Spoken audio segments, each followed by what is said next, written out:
gain, nigga that like not gain weight, the nigga that lost weight, lifted weights and some shit doing with some weight. Boy, big as hell, man. Man, they said nigga got muscles and shit, man, so he ain't bullshit this time.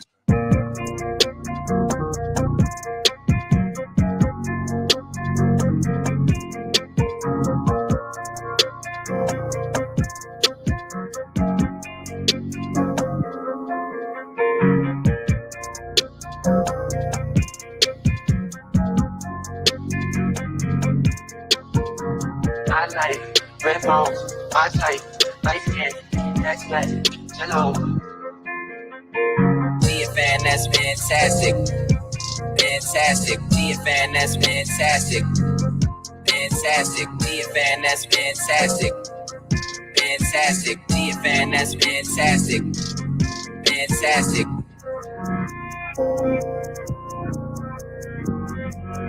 That's good, fantastic.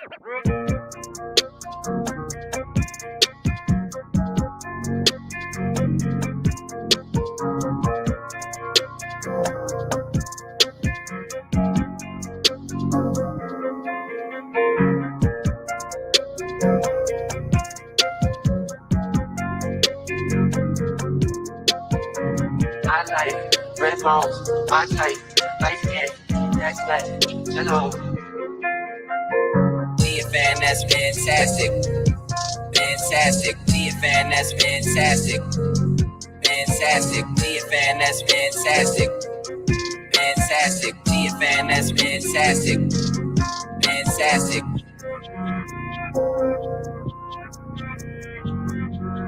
That's good, fantastic.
What up, what up, what up? Y'all know the deal, man. Like and share, like and share, like and share. So we get this thing out everywhere. There's any way in the world it could be, but you'll be right here with me, the BABG OG. And I appreciate y'all putting up on me, man. What's going on? Shout out everybody in the building. Yeah, what up?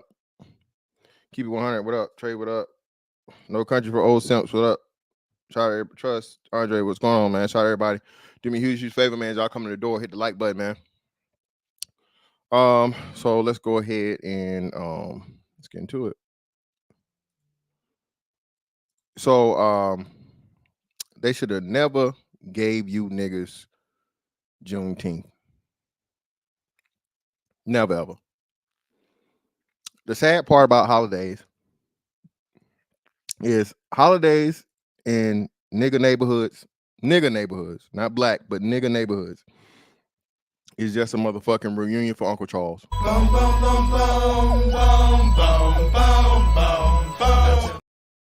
Listen, I don't know. I'm not going to any celebration that's nigga centric. I'm sorry, I'm not. Man, you scared of your people, man. You pussy, man. You ain't no real nigga, man. I'll take all that, nigga. And you know what I'm gonna do? I'm gonna live. Listen, man. Bro. Shout out to SBE niggas.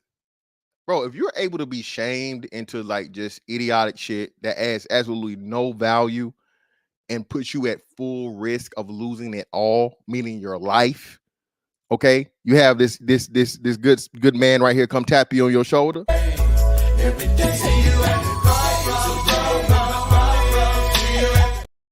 Listen, man, I don't have no sympathy.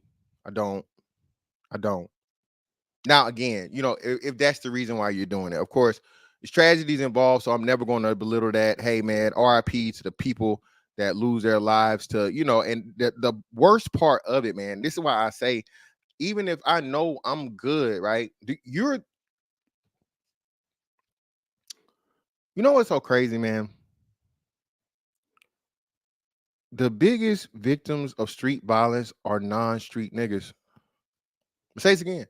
Nowadays, the biggest motherfucking victims of street violence is non-street niggas. These niggas shoot up everything but the person they trying to get. I would say 75% of the time. Yeah. The only motherfuckers that's like just guaranteed rappers.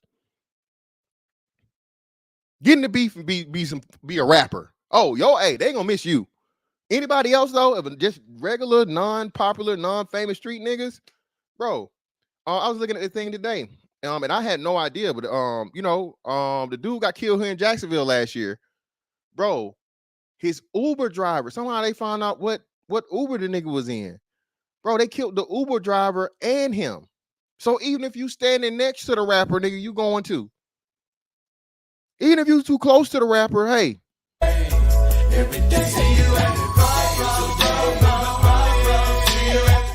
Listen, Andre, no aim. Listen, Andre, and it's even worse now with this switch shit. Listen, bro, I cannot wait, dog. If I ever, and it's still in the plans, y'all, Senate or Congressman, some shit like that.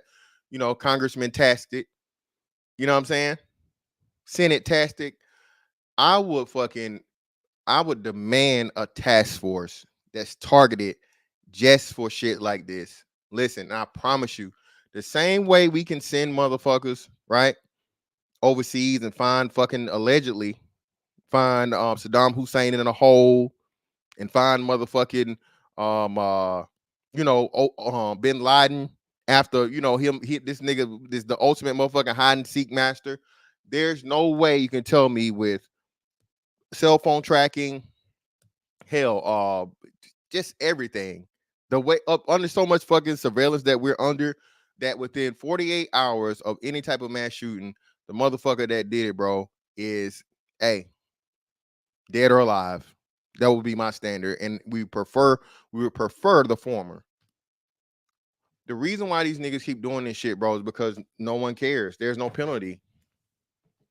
They can go shoot up a whole bro. Remember, the dude shot up a fucking graduation, bro. Dude shot up a graduation. These niggas shooting up funerals. They're not even trying to go after they don't care. And again, man, hey, we celebrate this shit. We celebrate it, man. Oh, there's some real niggas, man. Yeah, them niggas real, man. Yeah, them niggas just hey, man, they sprayed the whole block. And it's just like, okay, so we're 30 plus and 40 plus year old people and we're praising this type of behavior. Again, the whole pop out shit, man, crazy. And I had no idea because but my Twitter timeline, if you was on Twitter the day this pop out shit happened, bro, pop out. Fucking Kendrick Lamar was playing, nigga, that like back to back. Every motherfucking poster is Kendrick Lamar shit, right?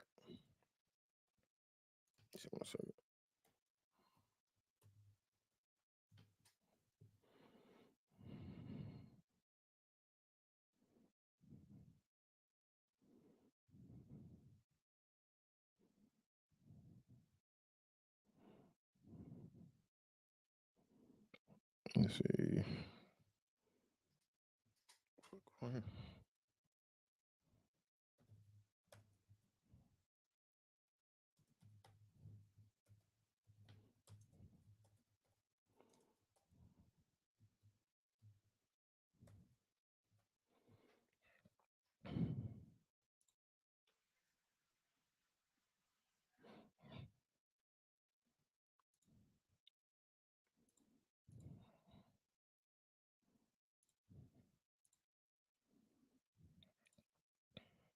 Again, man, RP to the families, RP to the innocent people, bystanders. But bro, this is why we say, bro, you gotta keep your head on swivel. And I say again, bro, I am not in any mass situation as to where I can't have a firearm and shit like that, especially if it's some shit where it's like no security, right? Bro, you're literally playing with your life. It was some shit where they got metal detectors and motherfuckers that they patted motherfuckers down and shit like that, so on and so forth. There's a little bit of security there, you know what I'm saying? For the most part. But there's some shit where we just all showing up and niggas just walk in and chill out and smoke blunts and drink liquor and all this other shit. Man, nah, I'm good, man. I'm cool on that.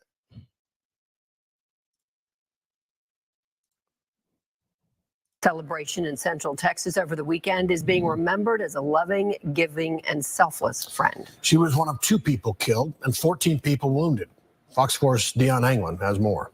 She was a very humble spirit, a very kind person, super highly intelligent. Words to describe Lindsay McNair, an innocent bystander shot and killed Saturday night at a Juneteenth celebration in Central Texas. The McNairs were actually in the Juneteenth parade that morning. Lindsay's husband, Kevin, was with her at the celebration when they heard gunshots, and his wife was caught in the crossfire. He performed CPR, trying to save her. Help just didn't arrive in time. It just didn't arrive in time. Family friend Candace Cooper remembers how they connected through the track club she co-founded. Now, again, man, innocent life lost. And it's niggas. Black women today, y'all should be in here today. We talking about these niggas today. There's no black women at no fault, not bringing y'all up, nothing to do with it. This is strictly niggas. Everything from these ain't shit niggas here that go around and shoot shit up to fucking Kendrick Lamar promoting the motherfucking gang motherfucking reunion and the biggest fucking gang praise ritual in since I don't know how long. Probably since Nipsey Hussle died. Which again,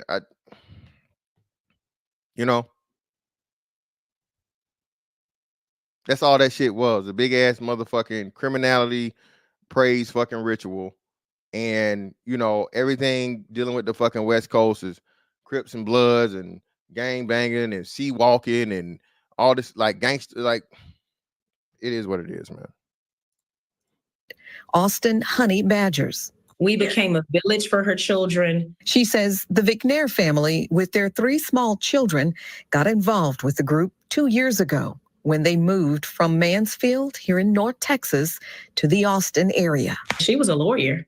And so you don't typically see, a lot of attorneys that are willing to be outside all day with children and wanting to even more so get involved. Cooper says their bond was instantaneous, and Lindsay was a genuine pillar of support. Typically, when our volunteers...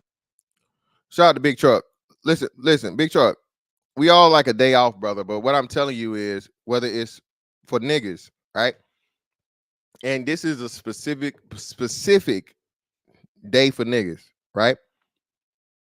Out of all the ones where you shoot shit up, shouldn't this be the one where there's like a truce? Shouldn't this be the one where we just gonna chill out? Shouldn't this be the one where, you know what I'm saying? We make ourselves look like, decent human beings and not motherfucking just reckless savages. Shouldn't that be it? Just saying, just asking. I don't know. So it's not about the day off. It's the activities that happen repeatedly, be it Memorial Day, Labor Day, 4th of July, Memorial Day, Labor Day, 4th of July. What's all the fucking celebration days? Hell, shit, I don't know. They show. Listen, they motherfucking have a President's Day, motherfucking a Veterans Day, nigga. That's probably about the only day y'all don't shoot shit up is Veterans Day. That's about it. Okay. Because, motherfuckers there like it's military oriented and military is nigga repellent. Okay. If you want niggas not to show up, military, hell no, the white man, oh no, they might try to draft me. I ain't going no white man's army. That's another thing too, nigga. To niggas, man, the only motherfucking branch that exists in the military is the Army. As many years I told niggas, bro, I'm in the Navy. Oh, Army ass nigga. Salute your superior in the Army. Nigga, I'm the Navy, sir. I'm a sailor. There's a difference. You dumbass nigga. Fucking idiot. It's not only just one branch. That too. Listen. You don't think them, and listen, you don't, bro, listen. Shout out to the military trained motherfuckers, white, black, Hispanic, Asian, that's ready for the shit to pop off. Right? You just listen, the best thing you can ever have, bro, is a trained person, military or not, but military especially, with a fucking firearm, bro, that can't wait to get that first motherfucking legal civilian kill. You're safe. Okay? That motherfucker that's walking around in the motherfucking tight ass jeans, you know what I'm saying? With the flip flops and a motherfucking hat with the fucking hook on it. That shit say veteran, you good to go. Just watch what he do. Stay around him. You good.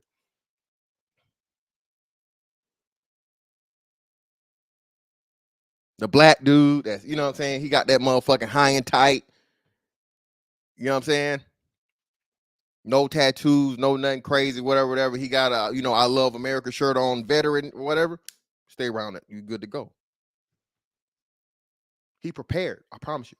Most 9 times out of 10. Not all, but for the most part, hey, listen, you good to go. Niggas know better. Shout out Little Rock, man. Listen, man. Listen. Crazy, dog. Crazy. Shout out my vets in the building, right? But yeah, man, that's probably about the only holiday where niggas don't shoot each other up, man. Where any type of celebration or some shit. They got Memorial Day, niggas shoot each other up. I mean, Chicago set a new record every Memorial Day, 4th of July, Labor Day, whatever. And Texas finally getting on the map. And it's what's so crazy about it is shit. Texas is, Juneteenth before it was fucking a national thing, federal holiday, which would be national too, but a federal holiday. This was like, you know what I'm saying? That was Texas. It was pretty almost exclusively Texas. I heard of Juneteenth, but we never celebrated that shit nowhere I've been. They didn't have no Juneteenth fucking celebrations in Georgia when I was growing up. I didn't really see no Juneteenth celebrations in Florida, even once I got grown. You know what I'm saying? I started living out here. So no, you know what I'm saying? But now that it's it's a holiday. And again, man, I'm gonna pull up the Charleston White shit. Bro, it's just crazy. Now, every holiday, bro, when you really come to look at it, dog, it's just a fucking a marketing employee to soak up your money. It is. Santa Claus, we didn't talk. Santa Claus ain't never been real. Niggas know y'all ain't been, and we still motherfucking giving money to Santa Claus. Coca-Cola put the fucking bears, the polar bears, and make them the cutest thing. When all the polar bear gonna do is polar bear is the only motherfucking bear that is carnivorous only. Polar bears like, no, nigga, I don't want no fucking grass. I don't want no berries. I don't want no honey. I want that meat. Pause. Strictly meat. And motherfucking Coca-Cola tell you every motherfucking Christmas that these polar bears are just the beautiful, most cutest, and the worst killers ever.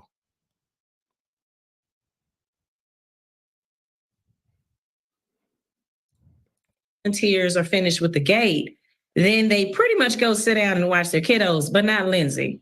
So she was, okay, what else do you need me to do? Okay, so what else? Police say 2 people were killed and 14 others injured when 2 groups began fighting and shooting during the outdoor festival. She said, I'm hit. I said, you hit? I'm like, where? So I started to pull out the chair. I was like, now I ain't gonna say I lied, right? But I'm more so focused on this black husband that obviously not only tried to protect his wife, but tried to save her life. And he said perform CPR until the people got there and they just couldn't get there fast enough. Black men that protect black women do exist. They do. Their husbands, their sons, their brothers, nephews, hell, close friends. sometimes complete strangers, right? So this myth, man, of black men not being willing to not participate, you know what I'm saying? Not doing these things, bro, is just crazy to me. It's crazy. I'm throwing the chair, holding it with one hand, I'm moving the chair out with the other, and I feel it. She's hit, and I felt it wet on the back. Lindsay McNair's 3 small children are 7, 4, and 1. The entire family is of course they are sad, but there is a sense of strength that I've seen with this family that's just that honestly is admirable. Dion Anglin, Fox. Yeah, man. Very, very tragic situation, man. Again, RIP to the family. Very, very unfortunate, messed up situation. And this was the other one. All right. So that was the one mother. Here was the other one.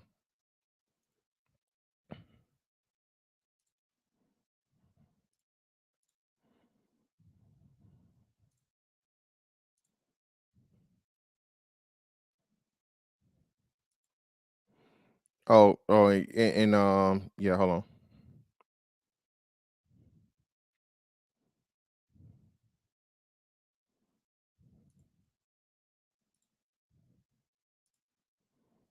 Celebration in Round Rock. Police are still looking for the gunman. The ATF is offering a $5,000 reward for any information that helps them arrest a suspect.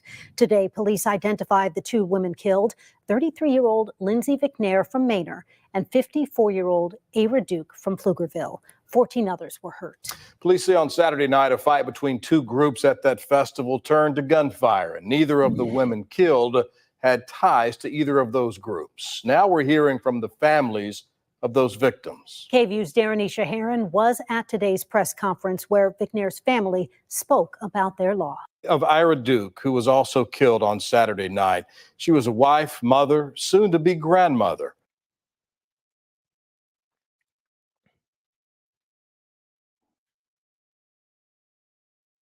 Y'all love real niggas, man. Y'all love the streets. Y'all love the drug dealer, killer, gorillas, drillers. Niggas that put that pain in and put that work. Niggas done hopped off the porch. This is their work, man. It's their work.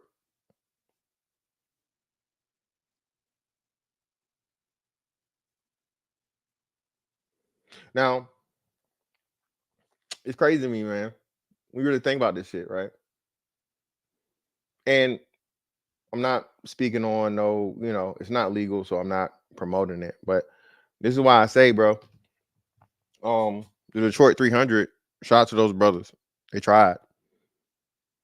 So I ain't gonna talk about, how they got disbanded, but it wasn't just that. It was a combination. Again, the criminals, okay, are the problem. Everything else is an accessory, right? The criminals are the problem. Are there going to be people that try and protect the criminals and sympathize with the criminals? That's both men and women. But again, today we talk about the men, and it's just like, bruh,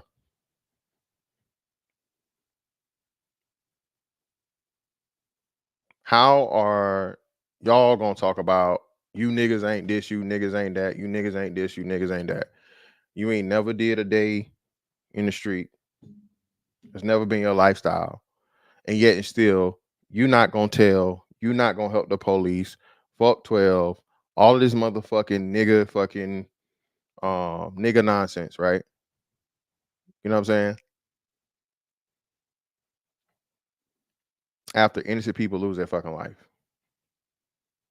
Shit, even remember the Mexican cartel, right? When they killed them people down in those accompanying the girl to get her body done. They fucking snatched the people that did the shit, bro, and literally left them on the fucking street for the authorities to pick up with an apology letter. Sometimes there is honor amongst thieves. But this thing, man, it's we're just cannibalizing ourselves when, again, in the street niggas are the minority. The criminals are the minority. So how's it that they have so much power? How's it that they have so much praise? Why? Because we do the same shit. We allow it to happen. We boost it up. We think it's cool. Nah, bro, that shit lame as hell. That's the real lames. The real lames, the real cool coons, the real corny is the niggas that fucking terrorize our fucking neighborhoods, and they don't go nowhere else. Niggas know better than to go to them white boy neighborhoods. Y'all know better. Y'all don't fuck with the Mexicans. Y'all might, the Asians stay away too far away. Because remember, we proved to stop Asian hate shit was fucking, that was a myth. They're trying to put that on niggas. That wasn't us. Y'all keep saying, ain't no man, no such thing. It's proximity crime, man. It's proximity crime. Everybody that's around everybody. Well, again, why do we have the highest rate? Why do we go fucking, front page news every fucking holiday celebration? Told you, Memorial Day, 4th of July, Labor Day, Juneteenth. Why?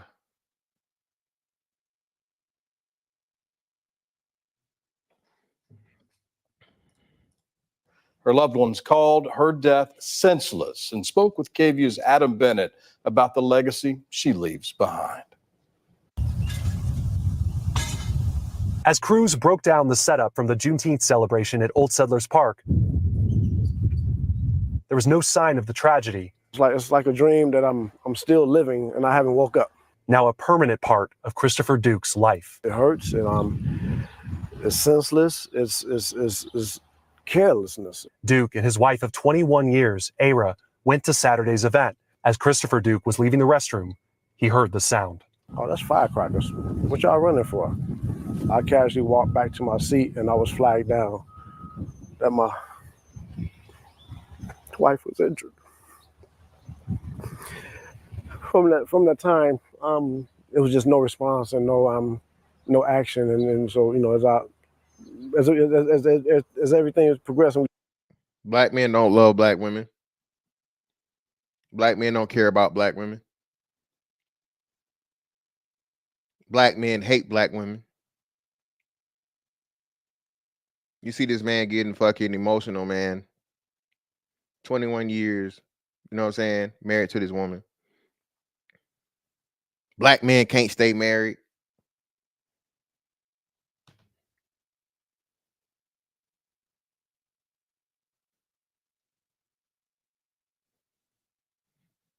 "21 years.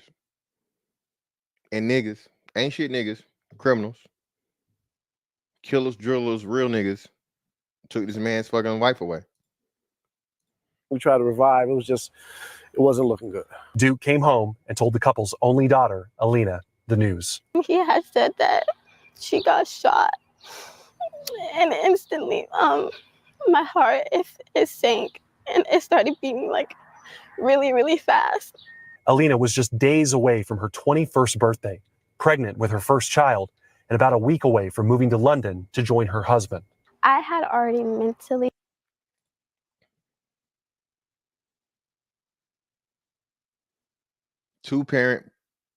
Black two-parent household with a daughter that's, I think it said graduated, I don't know if they graduated from college, but clearly goes to college, right? And about to go meet her husband over in London.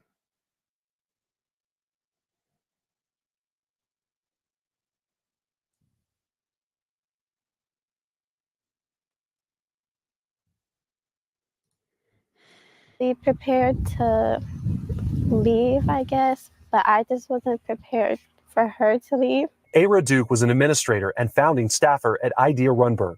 The principal told parents in a letter that Duke was, quote, a wonderful person, loved by her family, friends, and entire Rattler family. We will miss her greatly. Duke's family says that love for her students. It was, hey, we need you in the classroom. I'm right there. And for them. She would call me when I was at school just to check on me and stuff like that. Is the legacy of kindness and giving that will always be here. KVU's Adam Bennett reporting. In lieu of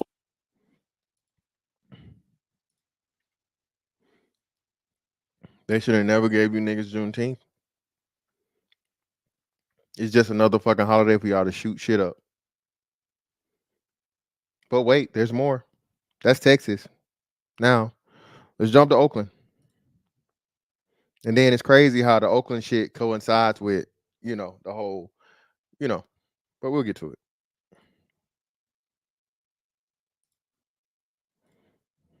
I said my bad. That's the wrong one.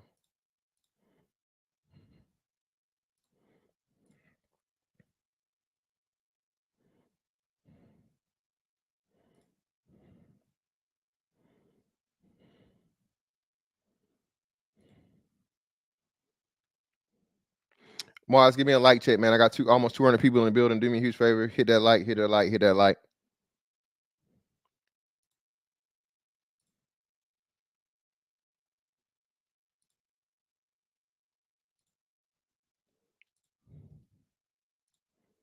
Fair use, by the way. Fair use. Gunmen who opened fire at a Juneteenth celebration near Lake Merritt in Oakland last night.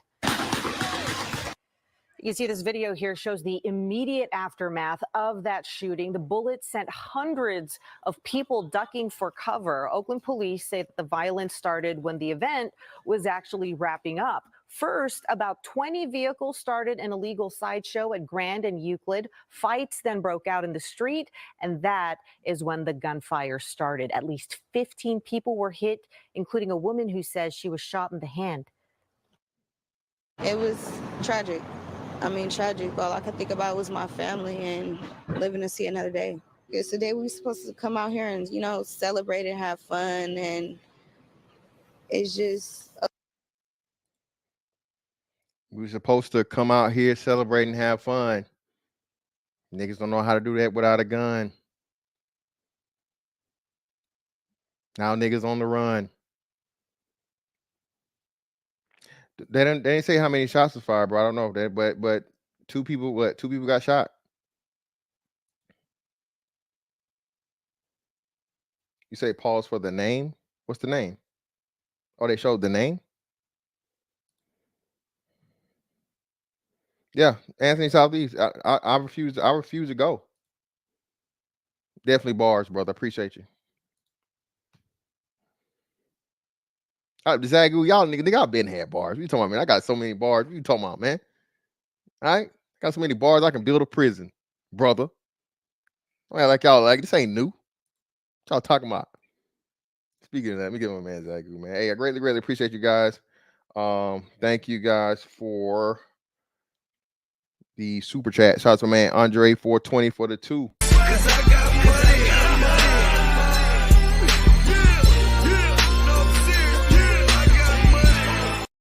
I bet none of the ops died that day. Nope, not a one. Just 2 innocent black mothers. Married black mothers. Married, by the way. Married black mothers were the 2 victims.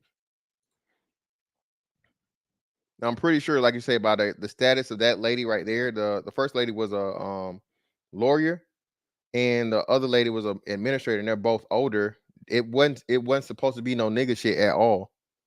You know what I'm saying? It wasn't just like some, you know what I mean? It had to have some type of structure to it for you to see, you know what I'm saying, older people, 40, 50-year-old couples going to the situation. You know what I'm saying? So you're going to this place thinking, hey, this is an official event. There should be safety involved. You don't have to worry about anything. And lo and behold, 2 women, you know what I'm saying, end up losing their lives, man. Wives and mothers. Crazy. Shout out to man Zagu in the building, brother. I greatly appreciate you for 5.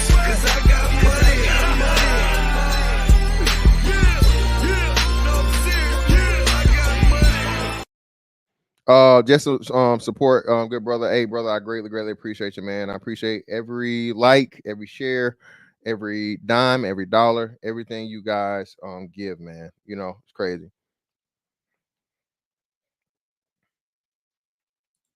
Tommy B, if the ops never die, who funeral we be going to?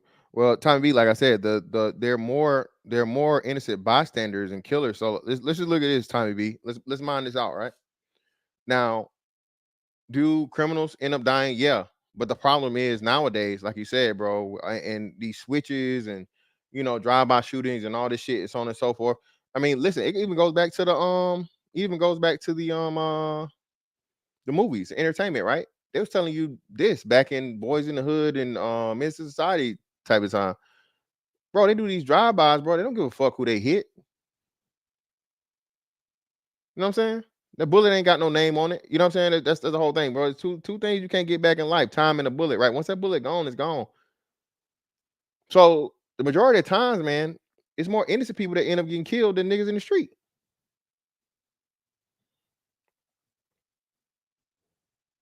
Of course they won't. No cupcake zone. They can't cover it. They can't point out while Umar is fucking always constantly motherfucking dick policing niggas, right? Dick policing the upstanding black men, all right, that don't have kids and got their shit together and have the resources to be able to, take care of somebody else's kids. While Umar steady fucking talking to them, he never said a word and he never go down to these corners. Remember this shit? Remember he said, I'm gonna have to go down to these corners. You know what I'm saying? And some of them are gonna have to be put to sleep. For God! Why has Umar never went down to none of these corners? Why fucking Umar not out here like the Hebrew Israelites? That's right. That's right. Read. Umar, brother, where you at? Brother. Umar, why are you not on these street corners, brother? You were one of the first people to bring it up. You never on these corners, brother. You never out here. You doing all these motherfucking podcasts and all this other shit. And you telling black men what to do with their dicks. But you're not out here motherfucking telling these little young niggas to stop the violence. You're not telling these little young niggas put the fucking gun down. Umar, where the fuck is this school at? If you open up the school, Umar, how many young black men would that take off the fucking streets? Keep them out of criminality.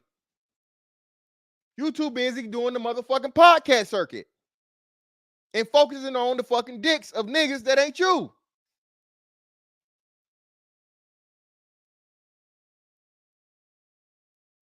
Not H2, not a 1. Y'all not marrying these sisters. Y'all not marrying these sisters. Brother, you married? Matter of fact, Umar's never been married, right? You ain't never even tried.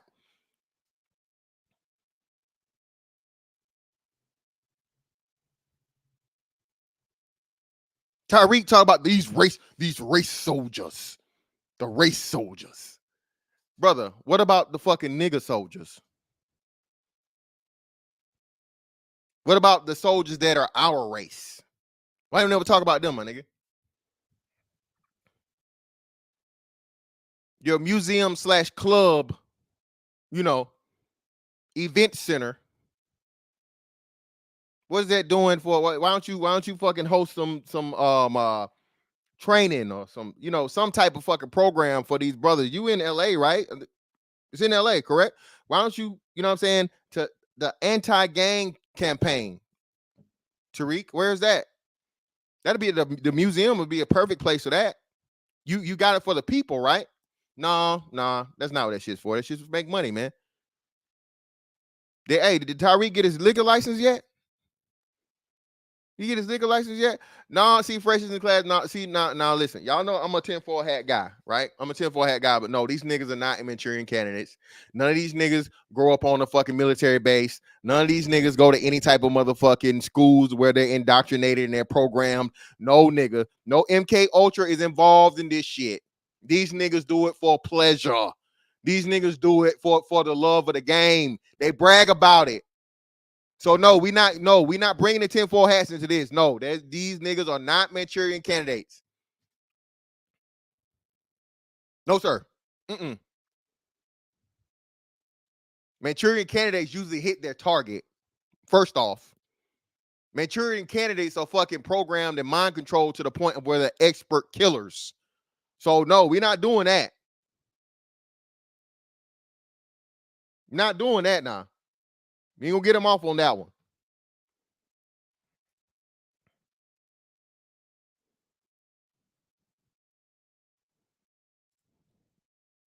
Oakland got to do better.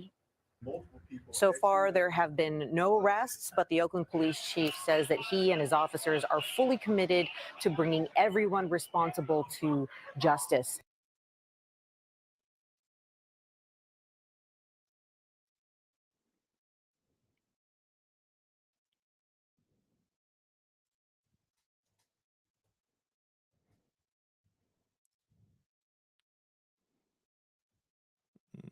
I saw one of was saying the suspect was found or something. Hold on, give me a second.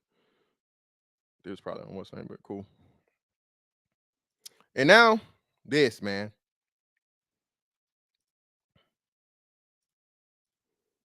You know,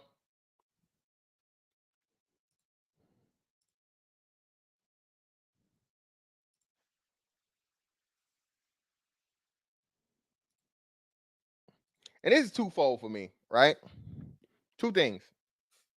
Not only was it a big ass fucking gang thing, but again, bro, that They Not Like Us shit, bro, nigga, that is gonna be one of the most damaging fucking songs to black men of all time.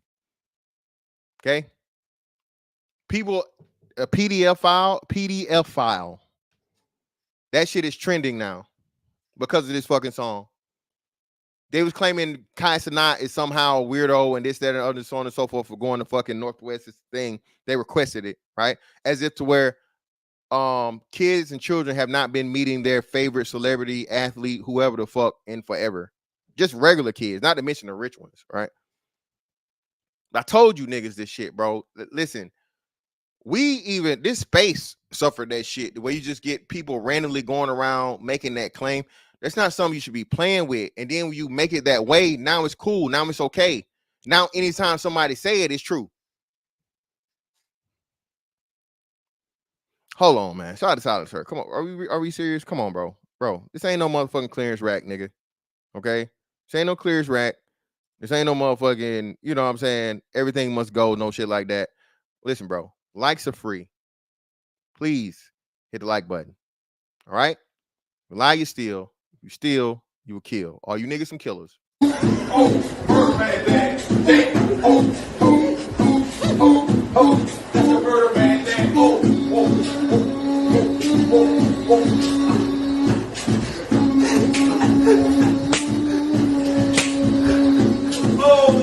more shit, man. That's why more bodies, man. Hit the like button, people. So twofold, man. The whole fucking, PDF file shit. No charges, no, bro. No matter what side you are on the Drake Kendrick thing, bro. You got, and this is why I say too. Listen, the reason why music is so detrimental and everything else so detrimental to niggas are the only demographic that can't motherfucking separate entertainment from reality. That shit sad, bro. Niggas really wanted to be, Old Dog and Nino Brown and all these criminal ass niggas as kids. Those were somehow our heroes. Those were somehow the people we looked up and inspired to be. Right? When you found out about the motherfucking drug kingpin, Nicky Barnes and the real Rick Ross and all these motherfuckers, right? That's who everybody want to be. Why? That's why I don't want to hear shit about no CIA, man. I want to know the CIA. The CIA, they put the guns in the community and okay, you have to use them. CIA, they taught niggas how to make crack. Ain't no science. Niggas ain't no scientists. Okay, and you think the CIA still involved today? You think the CIA still fucking, dropping off guns and crack in the neighborhoods? Any excuse, man. Anything to take off the motherfucking accountability for us today. For us, again, bending to and abiding by the fucking street code. You see a nigga hanging out in front of a motherfucking gas station all day. What are they doing? What's it called? Any motherfucking, I can tell you this, any fucking gas station that has a payphone in front of it, what is that? Help me out in the chat. A gas station with a payphone in front of it, what is that?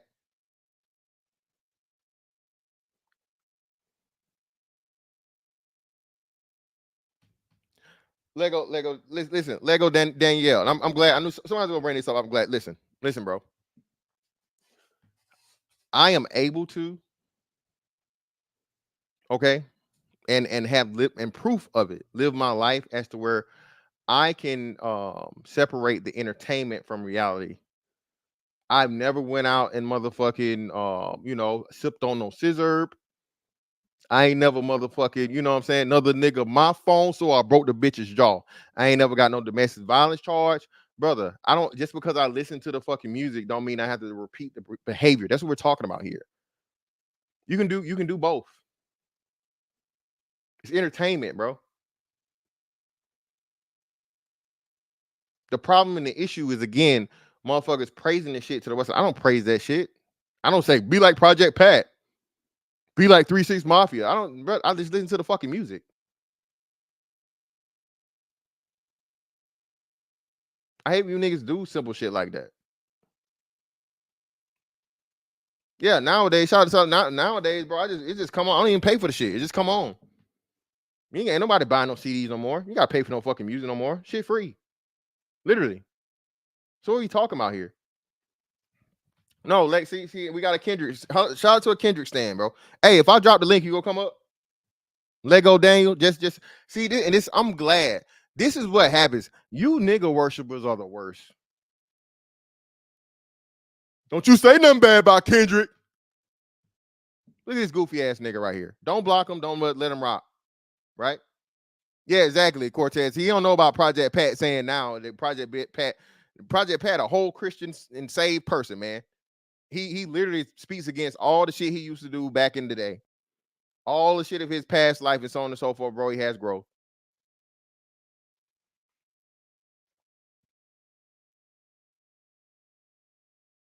Yeah, 100%, bro. 1000%.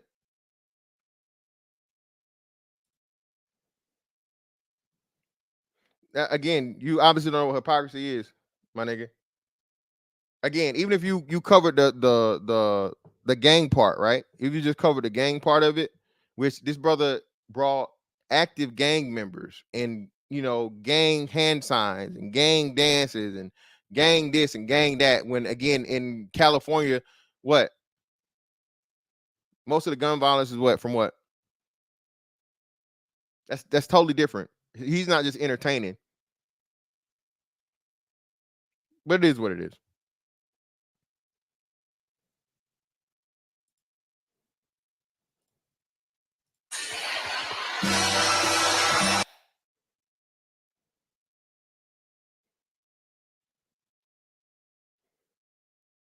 Yeah, and listen, man.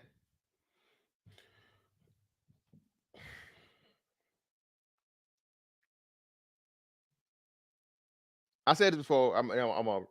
Niggas don't know when to be like, all right, bro, that's too far. All right, bro, I understand or whatever, but this right here is more harm. You know what I'm saying? More harm than good. I feel you. You got beef with a nigga, so on and so forth. Talk about this, talk about that, talk about this, talk about that. But you say this shit, you put it out there, everybody run with it. But let's just get to the fucking gang part of it, right? And Lego Daniel, let's say, man, listen.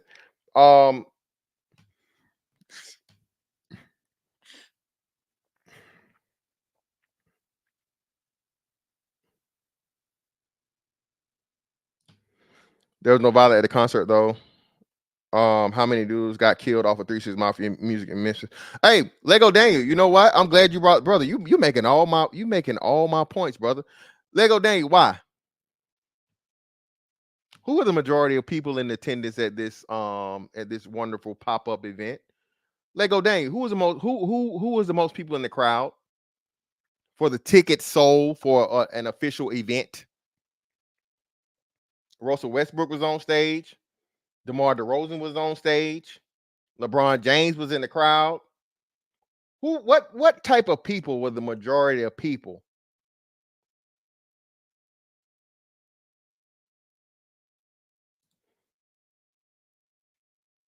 Shout out to Savannah.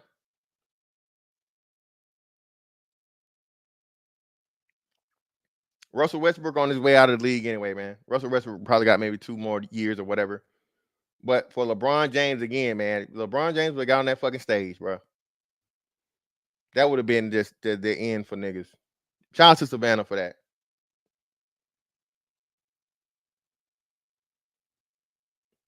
For LeBron James to share the fucking same nigga, Michael Jordan would never. Kobe would never. But I don't want to turn it into a LeBron thing. I don't. But listen, man. Listen, Jerome. Just trying to stay fucking what's the name, man. Just trying to stay fucking what's. Listen, Lex Adams, bro. Y'all, when y'all say concerts, y'all do understand a lot of these concerts are like, bro, I literally saw the Migos before they blew up in Virginia at a concert in a fucking club, bro, in like a little bitty ass motherfucking hood club in Norfolk, Virginia. Most of the stabbings and shootings and shit that happen, nigga, that's the type of clubs it's in. It's not in no motherfucking shit where you buy Ticketmaster, nigga. All right, Ticketmaster and Eventbrite are 2 totally separate things. Let me help you out, brother. Listen, if you buy tickets from Ticketmaster, all right, there's fucking security there, armed security, police, metal detectors. Like, you know, hey, hey, what, you on the right row? This your ticket, this way you're supposed to be? Nigga, listen. And I was so pissed. Bro, remember I went to the Laker game, bro? I ain't getting no free drinks and anything. Free drinks came with the goddamn seats. I didn't even fucking, you know what I mean? I didn't even know that shit or whatever, but whatever, right? So, bro, tickets, please. What row, what seat? Ticketmaster and Eventbrite are not the same shit. Okay. Listen, nigga. That shit say Eventbrite. I'm cool. I'm good. I'm good.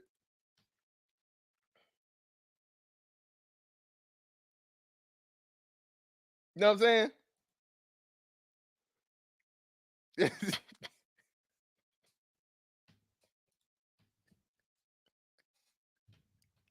Listen, man, it's just different, dog.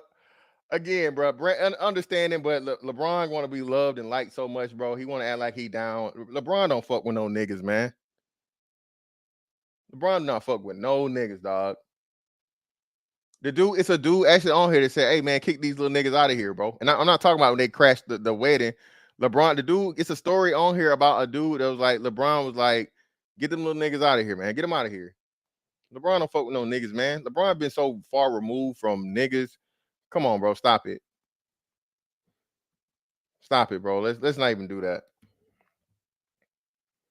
But hold on, we got to show the great grand reunion. Here we go. My bad. Hold on. Here we go.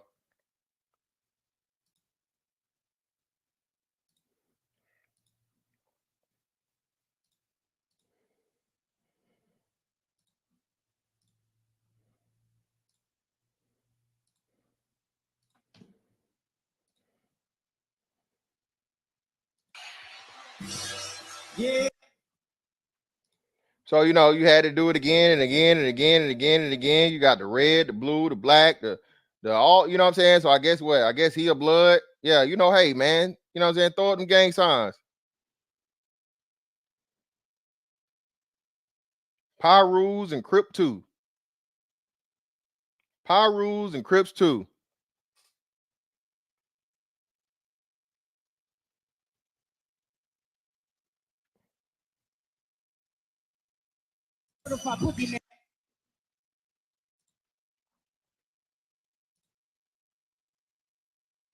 Crazy, man. Yeah, man. White boy Rick, well, that's Detroit, right? White boy Rick is Detroit. He not no LA dude. Oh shit, you talking about? Oh yeah, listen, yeah, the white. Oh, not the white man there in the thing. In this all black Juneteenth fucking situation, you got a white cameraman. That's Vlad. It ain't Vlad, is it? That's Vlad Jr. That motherfucker look foreign. They don't even like no regular white man. He looks like, you know what I mean? This nigga might be a spy. And mind you, man, I don't know none of these people. I don't know who any of these people are. I don't know. I'm not a LA person. I'm not from the LA scene, so on and so forth. But hey, these people have red and blue and all these different things, and you know, these type of gangsters. Shout out to what's buddy name? The radio guy. Lost all that weight. Shout out to him for losing all that weight, man. Who is that? I don't know who that is.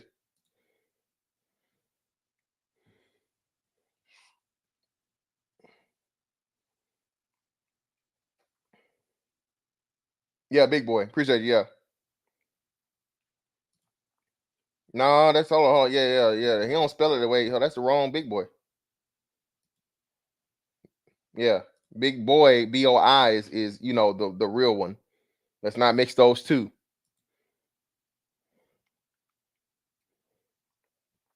You finally get a blue hat show up in here. How long this truce gonna last, man? LA. So is LA healed? Is the LA gang war over? Is the LA gang war over now? Is it a permanent? Is it gonna be a permanent fucking gang truce? Are we gonna go back to see? You know, the gangs were originally put in the community to protect from the racist white cops. See, y'all don't know the history. That's what the gang was about. Okay, well, hey, what about the last 40, 50 years? Well, that's different. That's different. brother. Brother,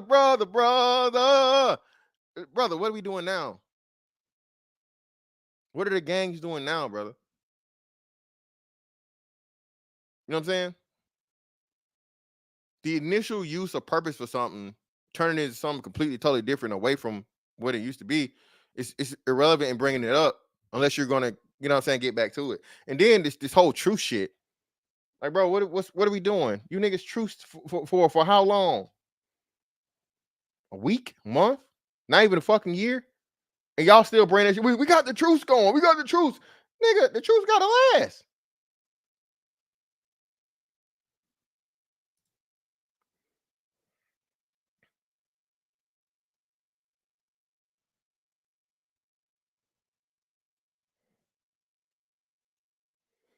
And I'm confused, man. So is this cool? Is this authorized?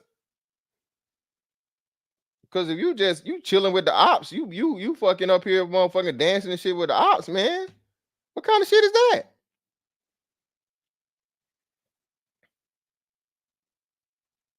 What kind of shit is that, man? And listen, bro, listen. I'm sick of you. Listen, you New York niggas in this fucking hat. Yeah, Lego, dang, you just a fucking clown, bro. I'm not even gonna get into this shit. Matter of fact, I am gonna drop the link though. Here you go. Hold on.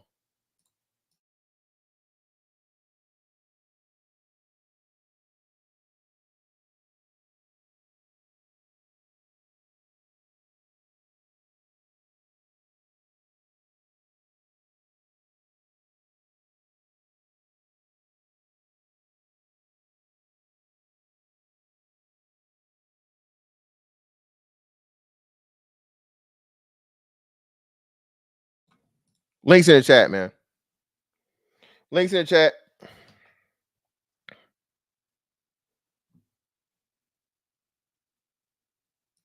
He says other sections that didn't go because they don't support the truth. Nah, Kendrick's not on the Drake. Drake came to the thing. I think Drake was just one of the announcers or whatever for it.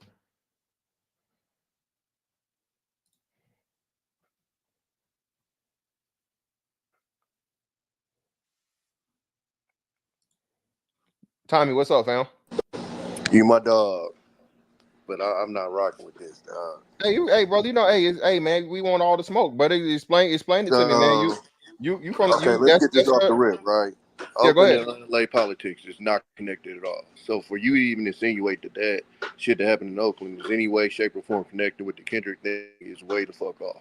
No, whoa, It's whoa, no, whoa, our hold on, politics is hold complete. on. If you Wait, get on Tommy. there, if you go ahead, Tommy, hold on. You gotta hold go on, ahead. hold on. Tommy. No. I'm not connecting that to that, brother.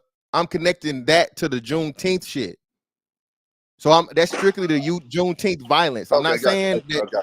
Yeah, so that's strictly just another example of the Juneteenth violence. Go ahead. But even with this situation, right? You got a dude on that stage that has literally stopped more gang violence than probably everybody in this chat and everybody on this panel together. Kendrick's whole career, if motherfuckers actually listen to his music, is basically dedicated to that. He ain't never pushed that bullshit. Period, point blank. This right here, what he did, no, he hasn't. If you listen to him, no, he hasn't. But this right here, because like what you said earlier about the concerts, right? Like usually they got all the security. Yeah, that shit don't matter in LA. When they see ops, they go down. I tell you why. Snoop had a festival out there. I don't know if most of y'all even know about that. That's the last big kind of rap event they had out there. Somebody died with security, with sheriffs, with police. So again, for this to go down and not even a punch to be thrown was huge, whether people like it or not. And so for people to take that and I don't even know how you even twist this to even criticize Kendrick in any way, shape, or form. Like I don't know if y'all don't understand what this represents or the progress they're trying to make or what it is. Because on one hand, you're talking about Umar and Tariq essentially don't do this, and then the guys that's doing this, you're criticizing. So it's almost like you're talking out of both sides of your mouth. Okay, cool. So it's real easy to address and real easy to explain. I thought I explained it, but I'll break it down even further. So you saying this, right? Because you from that, what I'm saying, that's your town, that's your area, so on and so forth. Allegedly. Last time I checked, gang violence hasn't stopped since, and Kendrick been doing music since how long? How long Kendrick been doing music? Well, you about 14 years now? 14 years in. I was told I still can't wear certain fucking hats, bro, when I go to LA. It's actually a viral video going around right now of where if you got on certain hats, bro, hey, you might get shot. So regardless of the thing you're claiming that Kendrick is doing all this wonderful anti-gang, activities or whatever, I don't know. I mean, what effects is it having? If you still got gang violence going, if you still got innocent bystanders being killed and shot, and then furthermore, again, this whole thing was, and this is why, because this was to disprove Drake's claim that he's not pretty much tied in with the gang shit, because he's not a real gang member. So you're literally proving my point by saying this whole thing was to show that, nigga, I am connected to the gang niggas. I am a real nigga. I'm not just a rapper. I'm born in this shit. This is my family. This is my people. I got fucking ties with this one and so on and so forth. It's a fucking gang worship ritual, So Tommy. that's where you're wrong. Part of what Kendrick said was, you don't drop your money trees in your hood. That's what he said. So that's why literally the first, hour and a half, 2 hours was people on stage that you have no idea who is. That's given an opportunity, which is what Drake said he doesn't do for his hood. That's what he claimed. He basically claimed that Kendrick doesn't come back to Compton and do shit for his hood. You can look at you can go back to the distance. That's what he said. Kendrick has never pushed that he's anything. In fact, the place that he's from, he didn't even wear that color at the concert, because where he's from is burgundy. It ain't red. So he wasn't even out there repping where he's from. Yeah, but that's even worse though. So hold on. So you're helping my point, because like I said, we wouldn't know that, right? So like you said, we don't know non-LA people, bro. All I know is Crips Bloods, red, blue. I don't know that, what I'm saying, that this hat means that hat means that, so on and so forth, all in the different, what I'm saying, factions and breakdowns of, Crip and Blood extended shit, whatever it may be, right? So you're not helping your point, you're helping mine, because he wanted to become to the eye of the people that know, so everybody would know, okay, Am I wrong? The hood he's from is still, no matter what the original color is from, is it a blood hood? It's part root. All right, so blood. So that's what I'm saying. So again, you're appealing to, and you're putting the message out here that I am linked in, because like you said, this is the whole back and forth and a response to the whole Drake shit, right? So what I'm saying, what I'm saying is, again, this is a ritual for fucking criminality, dog. You can't do that. And then, like you said, then at the fucking the height of it, to say that like that, oh well, he did all this stuff for, like, he's never claimed to be. That makes it even worse. I'm with you. Kendrick Lamar never claimed to be no gangster. He never claimed to be no gangbanger. He never claimed to be any of those things. But since Drake challenges it, now he has to prove it, and him proving it is the motherfucking worship of the culture that's fucking over all the black people in LA. Because let me explain to you this too. It's two things. It was that, and it was you make music to free the slaves. He doesn't make music to free the slaves. He makes music to do exactly what he did on that stage. And that's the part that a lot of non-Californians don't understand, is that's what his music is aimed towards, is to try to bring that unity that was on that stage. So when you say you make music for your slaves, no, I don't make music for your slaves. I make music to do what I just did on this stage and put people on this stage who normally, if they saw each other, it would be a problem. But we were able to do this, and again, not even a punch was thrown that night. All right, so Tommy, and I'll give you that point, right? That night. But now, Tommy, if a week from now, a month from now, 6 months from now, a year from now, any of those niggas get killed, now what? And the odds, Tommy, say what's gonna happen. One of those very people that was on that very stage is going to be killed. So that's what I'm saying, man. We can't be in and out at the same time. You know what I'm saying? Everybody want to jump on niggas. Well, you got something to say about women. You got something to say about women. You niggas can't get women. You can't get pussy. Okay, cool. We're not talking about dick and pussy today. We talking strictly about fucking men having the standard, upholding the fucking thing, and understanding that we cannot be fucking just, you know what I mean, celebrating fucking criminality, bro. It's not gotten us nowhere. But where was criminality celebrated on that stage, though? Fantastic. Hold on. Fantastic. My problem is, why is the bar 0? If he That's reduced it crazy. any much, we here. If he reduced it any much, that's not a win. Why is the bar 0? It's like you coming into the NBA and the only bar that you're looked at is Michael Jordan and LeBron. Like, there's levels to it. If he can reduce it, that's a win. Tommy the Clown has reduced a lot of crime. Tommy the Clown that was on that stage has switched over a lot of gang members. Just because you don't see that effect, don't mean it's not happening. So again, when people are sitting on a microphone with a message, that's cool, but you're literally talking shit about people who are actively changing shit.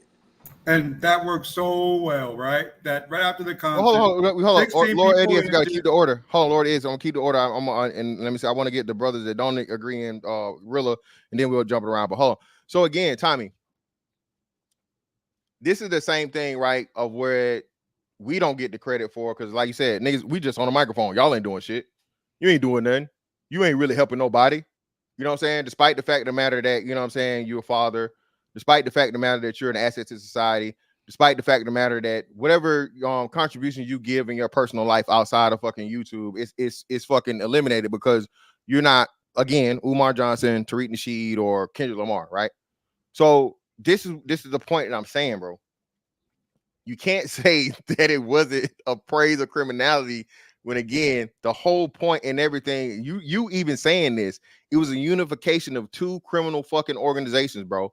Two of the main fucking people that have been, you know what I mean, a lot of murders, a lot of drugs, a lot of crime. Not saying the most. I'm not gonna say the most, but a lot of it, as to where the culture is literally motherfucking coincided with, okay, gang culture. For you to bring that on the stage and be like, hey, we got all the gangs together, all the shit you saying underlying, Tommy, that's another thing too. Niggas don't know this. Everybody like you telling me right now, and I appreciate the education. But what I'm telling you is, to the main person that's not from LA, and that's 99% of the fucking world, Tommy, all this is motherfucking Bloods and Crips together, holding hands, like you said, not beating each other up or not shooting each other, not stabbing each other up right then for right now. How long that shit gonna last?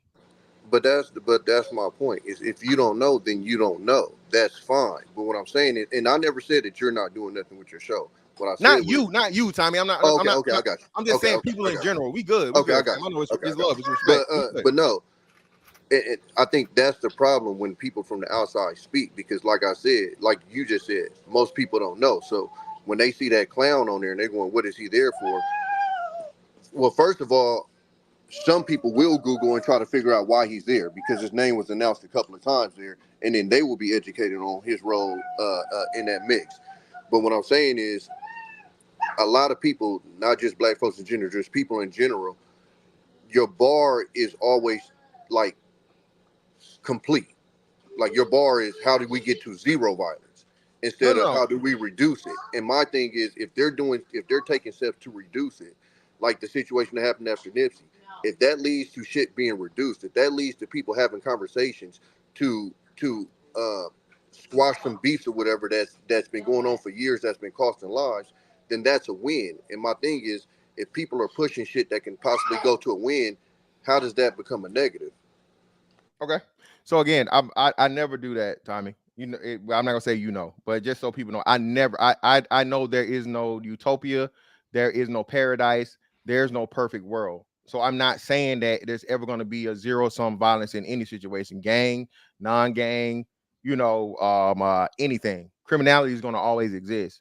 What I'm saying though is, again, this right here, and even though you're saying we don't know, this was an advertisement, Tommy, just like his music is, right? So he could be whoever Kendrick really is. We only know of him what he's talking about in his lyrics. It's like when these motherfuckers talking about, hey, I shoot niggas, I kill niggas, I sell drugs, I do all this, so on and so forth. Future is a great example, right?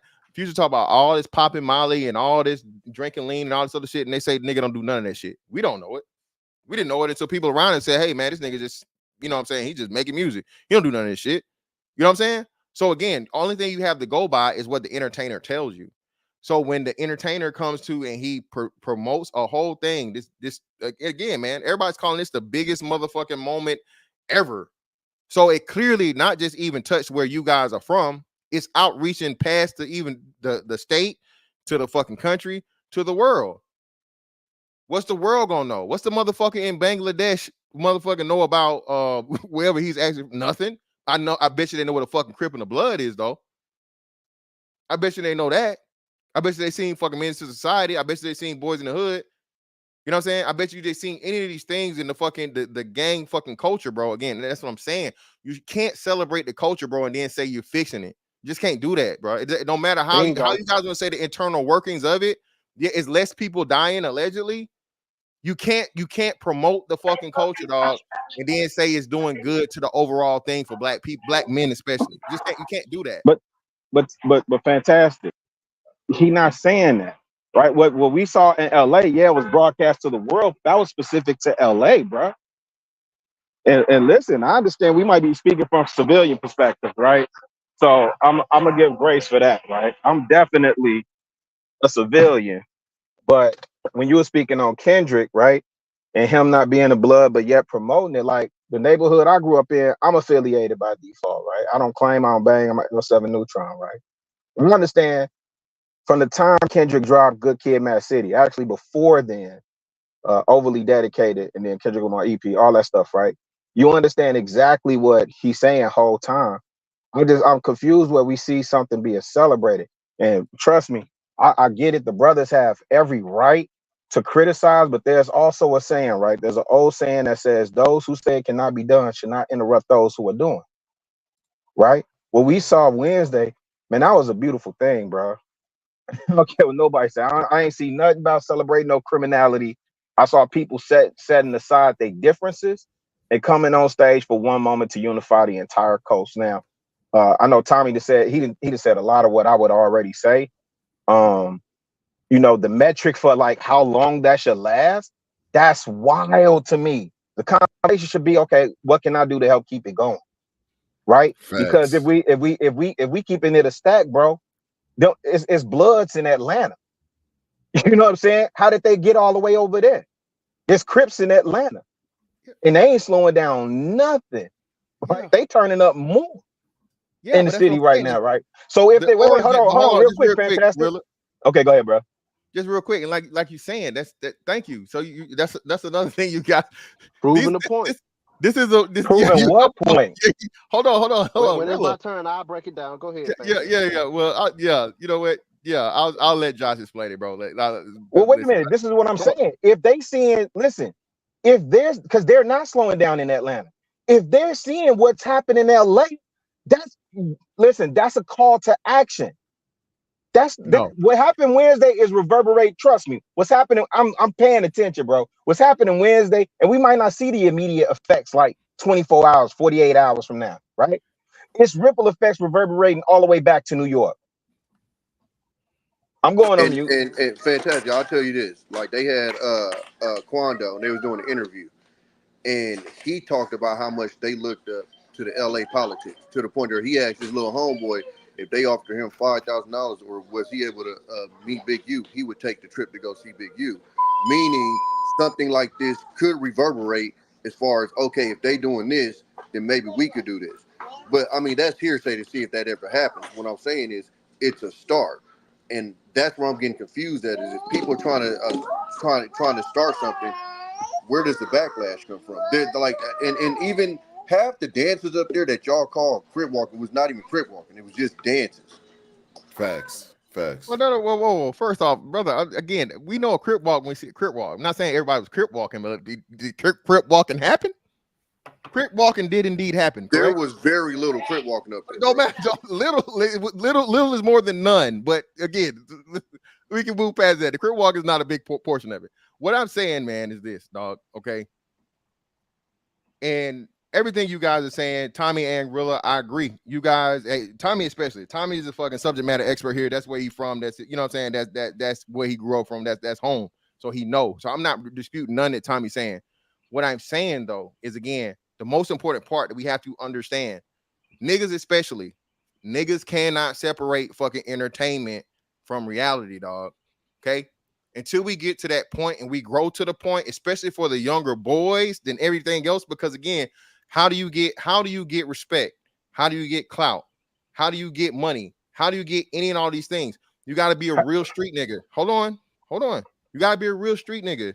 Not no nerd, not no lame, not no fucking bookworm, not none of this shit. Not education, not fucking technology, not no fucking CDLs, none of that shit. Okay? So what I'm saying is if we're not to the point yet of where we can celebrate this shit at all, bro. Anything promoting fucking positivity out of fucking gang, bro. That's like saying it's positive out of a fucking murder, bro. Well, I don't want to say that's a little extreme. Positivity out of a fucking negative situation. I'll just leave it like that, right? If you start off negative, bro, you know what I mean? And of course, we're never gonna be a zero-sum game. But you can never use a negative situation as a positive example. It's just counterproductive. It's an oxymoron. That's what I'm saying. Oh, so similar to when they passed the first act and they free a few prisoners, don't celebrate that either. No, is that extreme? Okay, no. Got you. Okay, no, I wanted to get the baseline. I don't disagree with you. I just wanted to get the baseline for what we're saying. First act would be the people like locked up for like drug offenses and nonviolent offenses, right? Sure, but they locked up. Yeah, but I'm saying so fuck them. They broke the law. Now I'm not now. If it's somebody that was wrongfully convicted, applaud that shit all day. No, that's I don't different. give a fuck about a nigga that got a break for breaking the law whenever he broke the fucking law. I don't care. He's a criminal. He have to do that. He made the decision. Right. And that's another problem we have that I talked about. I don't disagree with people who share that sentiment. But let me ask you this, fantastic, because you did say that. I'm glad you said it again. Right now, when did you start separating entertainment from reality? At what age would you say? The entertainment that you consume. When did you start separating that? The music, the movies, the sitcoms. When did you start separating that from reality? What age were you? Real shit. Like I want to say as early as 13. Like once I knew it was no Santa Claus and I knew fucking Freddy Krueger wasn't real and all that shit. And it's like actor is an actor and they aren't a real person. And then the music aspect of it, I never understood. Again, man, I've always been. I told y'all, Tupac is the greatest background dancer of all time to me. You know what I'm saying? Yeah. I don't think Tupac is this ultimate motherfucking gangster life shit. So on and so forth. So for me, brother, is I think most kids should have that understanding, and that regardless of race, or I'll say around your teenage years, should be able to separate reality from the entertainment. Yeah, it's just kind of challenging, For right? me, I'd When say about the 17. go ahead, brother. My bad. Go ahead. I didn't mean to talk over you, but me about 17, I actually went into a music video set down in the South. It was a BMG set, right? And that's when I realized that what I was seeing was something that was staged. I said, okay, this ain't even real. This is all staged. These cars are all rented cars and all that stuff. So me trying to aspire to that was just kind of silly and a little dumb. But that's when it kind of woke up to me that, hey, man, this is just entertainment. This ain't real reality. Yeah, so I'm gonna keep it a bean with y'all because that's you guys seem like exceptional individuals, right? For the most part, the hip hop that I grew up with, the rap music and the culture that I came up in, right? The call to action was to be a real MC, a real this, a real that. I keep it real. It's 1,000. Wow, I'm gonna keep it a bean. It's 100. When that's coming through the music and you don't have a way to filter that out, you do take at face value. That's real. We really did think Ice Cube was a real gangster. You know what I'm saying? The cast that was claiming 5%ers, we really did believe they was 5%ers and kicking out, right? It motivates people in different ways. So it's hard we don't think Terminator, we don't think Arnold Schwarzenegger is killing a million people in the movie. I'm strictly speaking to the music. Okay, right? you're speaking about Ice Cube. Hold on real quick. You're speaking about Ice Cube. So when at what age did you realize Ice Cube wasn't a gangster? Probably in my 20s when somebody told me that he was from a 2-parent household. Fantastic. Can I go? Can I go? Wait, hold on. Let me speak to that real quick because this is what I'm saying. Let me speak to this specifically. Let me speak to that specifically because I'm used to that type of response, right? But here's the difference. I probably represent more of the majority in their approach than what you're laughing at. And that's crazy to me, right? That you would even laugh at that, right?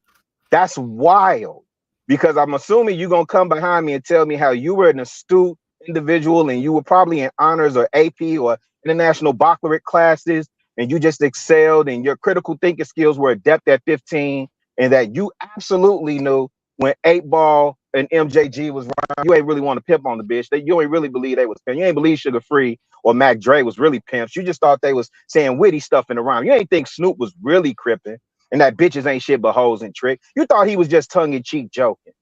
Right? Okay. No. Most people believe in the music, I'm saying rap music in particular, similar to how when James Brown was saying, "Say it loud, I'm black and proud," people believed that movement. When Marvin Gaye asked what's going on, people believed in that movement. They believed in the music. That's all I'm saying. I'm going on mute. Josh, before you go, just real quick, Josh, I gotta add this thing to it. Also, Rilla, that's another big thing too, though, Rilla. Again, it is the parents' job to make sure that no form of media or whatever has more control over their child than them. That's correct. Fantastic. What type of parents are we dealing with or have we dealt with for the last 50-something years? Fantastic. I'm with you. And Rilla, that supports the foundation of my ultimate point. We as people as a whole are not at the level as to where we can afford to celebrate anything on those until we get, I would say, the majority of black people understand it. And Rilla, I disagree. It's still grown ass niggas, Rilla, that still think this shit real. It's still grown ass niggas that think they gotta motherfucking do the shit that they hear getting done in the music, not just the kids. So when you got real bloods like YG coming in politics in his position, I mean, it's real gangsters coming into it now, right? No? Yeah, but right. So that's what I'm saying. How we sitting up here saying separate this from that, the fact from the fiction? You're telling kids whose brain's not even fully formed. We say this all the time. Your brain ain't fully developed until you're 25. 25, right? Yeah, 25. Reading comprehension and critical thinking skills are non-existent in these schools nowadays. The generation I grew up in, most of us were latchkey kids. So your parents out working or your mom is out working, you're coming home and essentially raising yourself. No, that's the generation that exists. Can I respond to that? And fantastic. Can I go in? Yeah, you got it, bro. Go ahead. Can I go in the Josh Johnson way? Yeah, go right ahead, brother. To Chicago Rilla, brother.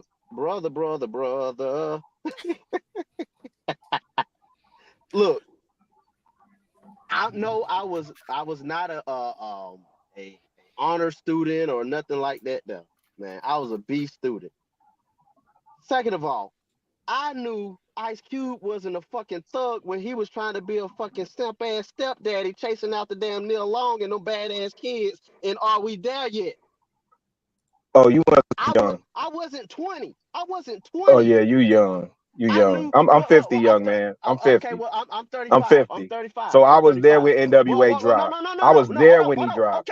Okay. I listened to Right. you. So it's I listened different. to you. I listened to you. Yeah, I'm I knew listening, but Snoop. yours is way off. No. I knew Snoop Dogg. I knew Snoop Dogg wasn't a real. He changed his life around when he had a reality show on the fucking E Network. Bro, How old was I you then? hold on, bro. You 35. You kind of don't count. What the fuck? What is he talking about? No, hold on. I'm going in the John Johnson way. Wait. Hold on. Let me explain it to So you. Let me explain it to what are you. you talking about? Hold on, hey, one mic. We gotta go one at a time. We want I'm going on mute, Fat. My bad, G. My bad. I'm going on mute. Let me cook. Then y'all can come in. But see, this the problem with niggas, man. This the problem with niggas. Niggas want to always believe in the fucking fairy tale. Even the grown ass men that's supposed to be working jobs to provide for families want to believe in a fucking fairy tale. Niggas, what?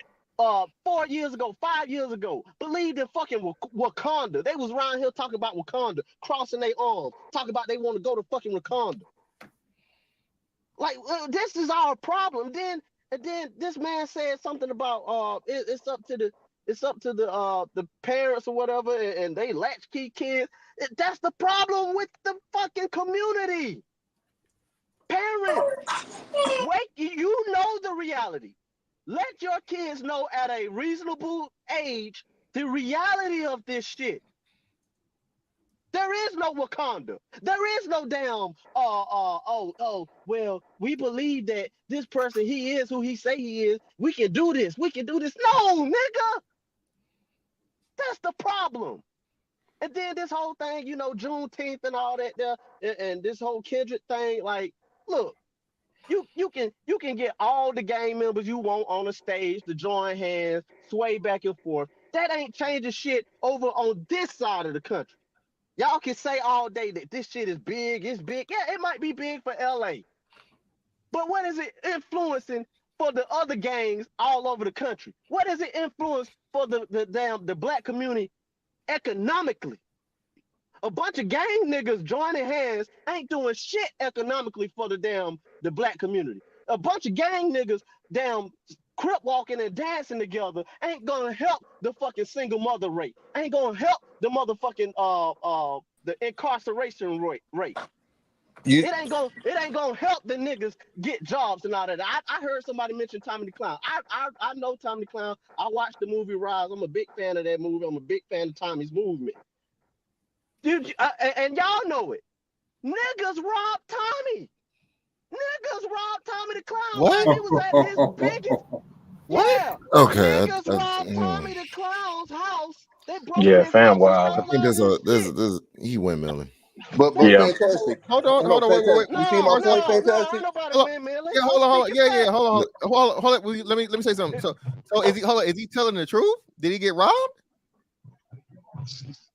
Oh, I don't know. I LA don't know niggas about get that, but I'm robbed? talking about the gang stuff. He windmilling on that. You seen the movie? No, yeah. I didn't follow no crump hold on. movement, But so fantastic. I don't know the Listen. significance. But fantastic. Listen to the bar. This is what I'm talking about, fantastic. Listen to the bar he said. It ain't doing nothing for black folks economically. It ain't doing nothing for the single mother rate. That's the fucking bar that these niggas gotta reach for niggas to respect what these niggas is doing. I gotta solve every motherfucking problem in the black community for you to go, okay, you making a change. What the fuck? He named off 4 different issues in the black community that is not affected. It's like, bro, what are we talking about? Well, hold on. You can't say it's not affecting. Well, hold on. No. No. He said it's not, basically saying them coming together is not affecting it, meaning them doing that should do something for black economic power, should do something for the single, like, that's the bar. It got No, Tommy, listen, no. So this is what I think, y'all. So let me, and Josh, if I'm wrong, correct me. But what we're saying is, Tommy, there's too many major critical issues that we suffer from, right? As black people, as a whole, like, and he brought up a lot of them. Financial literacy, single mother rate, kids being had out of wedlock, all these different things. majority of people that's being handed out of wedlock is going to be fucking gang members, right? Would you guys agree with that premise? Yeah. Majority of people in okay, so everybody else, am I wrong? Does anybody disagree with me saying that statement? If you do, speak now, forever hold your peace. Wait, what was your statement? Fantastic. You I said say the majority of people born out of wedlock. The majority of gang members will be born in single mother households. Okay, That's safe to assume. Yeah. Okay, that's a safe assumption. That's Okay, fair. so when you again promote a result of that, meaning it's not the cause. We're not saying that the gang shit is the cause of anything, but the gangs are a byproduct. The problem and issue is when you again celebrate something that's a byproduct of a major issue. We're not saying the gangs are meant to or are supposed to fix anything. Tommy, Omni, or Rilla. What we're saying though is again, those issues need to be somewhat rectified or got to a point of where it's noticeable before we celebrate any of the byproducts. You know what I think you have an issue with, Fantastic? Just real quick, Rilla, I'm gonna wrap it up. Yeah, go ahead, brother. I'm not saying that the gang member niggas need to put all the guns down, take all the colors off, and go around and kumbaya and you know become teachers and leaders and everything. I'm not saying that. What I'm saying though is when you have a, like you said, and this was a historic thing. Everybody's saying this. Everybody talking about it. Everybody, since it happened. And that's what I wanted to. That's what I wanted to go in on. Hold on, Josh. I'm gonna throw back to you. But that's what we tell the optics of it to the people again. To like you said, the people that don't understand anything. This is niggas in this gang shit. Niggas love that gang shit. Here we go again. You know what I'm saying? You do it. You host an event in fucking Western, and then furthermore, like you said, you got fucking athletes, professional athletes, NBA fucking superstars joining in on the bullshit. They should know better. Be like, man, you know what? I might fuck with y'all, but I can't be affiliated with any of this fucking gang, anything gang related, as a fucking representative of fucking of the NBA, bro. That's what I'm saying. So Fantastic. I think you take issue with the picture. I think if they had done the concert and all those same factions performed, and we never knew who was what, we saw red, we saw blue, we assumed, but we never knew, we wouldn't be having the same conversation. But Kendrick said something on that stage that was important.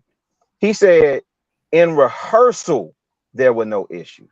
So when you say like, well, how long is this gonna go on? At least for the people that was representing on that stage, and maybe for their respective hoods, I would anticipate it and having grace, you know, for as reasonably long as you can expect in that area. You know what I'm saying? I just don't. And y'all listen. Y'all entitled to go in however y'all see fit to go in on it, critique and criticize it. I just ultimately don't agree with it. But let me say something really quick to young man. I'm going on mute, brother. You 35, right? I didn't. By the time Ice Cube was chasing Nia Long, trying to be a simp stepdad, whatever that is, brother, I was a teenager. Right, but I been knew by then. That's my point. When NWA came into the game, hold on, brother. When NWA came into the game, that whole West Coast movement, that whole gangster rap era, we really thought we had a bird's eye view into what street politicking was like in LA. Everybody thought every member of NWA was really doing what they said they was doing, only to find out Eazy-E was the one authentic member. The only one. Right? Yeah, I think everybody thought that, bro. Josh, you shouldn't say everybody. The reason why I said that about your age, Josh, who is that? This Who said started in that? 92. Hold on. So that means you was like 5 when they were actively pushing what they was pushing. So by the time you got to an age to even understand who they were on Are You There Yet and all of that. So that's I know that. But what I'm saying is, even the ones that were coming along in my time, like it didn't take me till 20 years old to see that entertainment is just that, entertainment. It ain't real life. I stopped believing wrestling was real when I was like 14. But see, it was already exposed by then. That's what you understand. When we grew up, when we grew up, so you never thought Jeezy ran with BMF like that. You thought Jeezy was Jay Jenkins the whole time, right? Fantastic. You can speak to this. Wrestling was exposed when we were kids. So by the time you got to wrestling, it had already been exposed. But when we were younger, we thought that shit was real. It was never exposed. You ask any wrestling fan, they'll tell you the WWF era, the Attitude Era, back when Stone Cold and The Rock. It was already exposed, bro. Hey, Josh, they got you on the age thing and that one, young fella. Listen, Josh, Okay. listen, they got you on that one, bro. Listen, that shit wasn't exposed to like what time? I want to say what late 90s. They literally had a show about it. early 90s. No, Early 90s. we all We was knew in wrestling elementary was when they got fake from the exposed to it. That broke 80s. our heart. Gary, Gary, listen, No, we Gary. did not. Not No, with we the Iron didn't. Sheik, Nikita Koloff. No, we did not. Hulk Hogan was real, nigga. How you thought he Got sold all dog them Kerry Hogan Von was Erich. real? How you Like, I thought can't Hogan believe was you all guys that are really vitamin? saying that Thought you it was believe that real, stuff is Gary. real. Gary, that's Wait, what first of all, hold on. How old are you, Gary? I'm 59. Nigga, we way younger than you. We was kids. What are you Nah, I'm talking about? 50 and he tweaking. Mr. Gary How tweaking could right you now. not know He wrestling was 9 fake? years How could older you than not me. Nigga, know we in wrestling kindergarten, was first fake? grade. That shit was real to us. Yeah, what you talking about? I mean, think about this. If a man takes 9 concussions per match, how is he even still alive? If a guy We were jumps too in long on a kindergarten skip and break first it, grade, how bro. is he still using? No. You see how Listen. he's No. backwards. Y'all acting like y'all don't remember Dr. David D. Schultz on that interview. My bad, Yeah, fantastic. well, Mike, just until we get out. Listen, to all you old fellas up here, man, respect to y'all, okay? Except Chicago Real, the only one keeping it real as usual. Okay, nigga. Do you know how you do you know that a figure 4 leg lock hurts in real life? You ever been put in It one? damn sure do. Nigga, we was Well, practicing that. It's real. How I don't there's know? only one reason why I'm telling you why I knew it was But, hey, not you ever been real. put in a fucking Boston crab? Right. Okay, all right. I We met was practicing Rocky that. Johnson. I've met Abdullah the Butcher. I went down Okay. to the wrestling. I seen how they did it. The fake blood with the real Sheik, not the Iron Sheik, the Sheik. Remember the one that used to throw Yeah, but fire you on said people? we knew. You said we knew. Your Hey, entire you generation asking knew. people who You ain't got said that No, we no, knew. no, no, no, no. experience When and I'm, shit oh, like hold that. on, hold on, Behind the scenes. hold on, hold on, Gary. hold on, You brother. went behind the scenes, brother. Say that again. You say you went behind the scenes. You say you saw him with the fake blood and everything. Of course, I know wrestlers. Well, we didn't know him. This All nigga is right. crazy, No, dog. no, but when I say we, I'm just talking about my crew, the people that was around us, because we actually met these people. Gary, we agree Yeah, with but you. you saying it like We had silly, Goose. insider You should know information, that. Gary.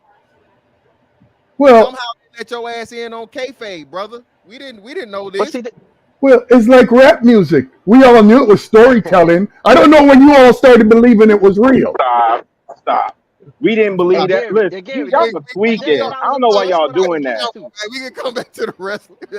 No, for real, for Gary's real. tweaking. Schoolie D is the first original gangster, right? He's the first recognized original gangster rap. Most of us say Melly Mel the message. We thought that was just storytelling. Of course it was. Oh man, Jesus Well, why Christ. do you think Okay. rap stuff? Okay, can I give you guys a little bit of information why most of this hip hop thing started? What's to stop gang fighting? Because gang fighting was in the 70s, ain't not like now. Understand?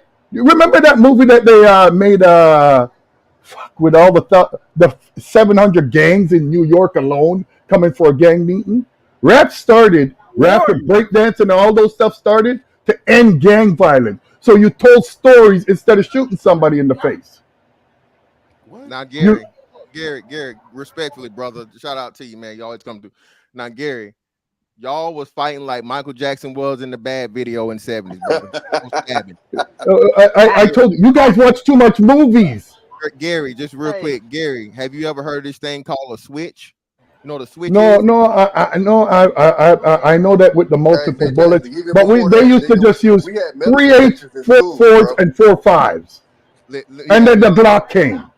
Gary, that switch will change up. If you had a fucking time machine and you went back to the 70s with the fucking switch, Gary, you run every gang there is in the world, Gary. Okay. But fantastic, all these guys Hey, with real these quick switch, though. they can't even shoot. They'll shoot 100 shots and don't hit nobody. No, unfortunately, Garrett, as we talking about from the thing, they do hit somebody, just they don't hit their targets. But I don't know. Well, that's I mean they can't Or shoot. walk up to your car window and stick it Right. in the door and let it loose. Yeah. 90% of them will never do that. They don't have the courage. We get back in order, and then it's on Omni after do business. Do business. Go ahead, brother. Hold on. Oh, my fault, man. I about to. It was good. What's up, fantastic? Patient, man. Appreciate you being patient. Do business. Go ahead, brother. What you got?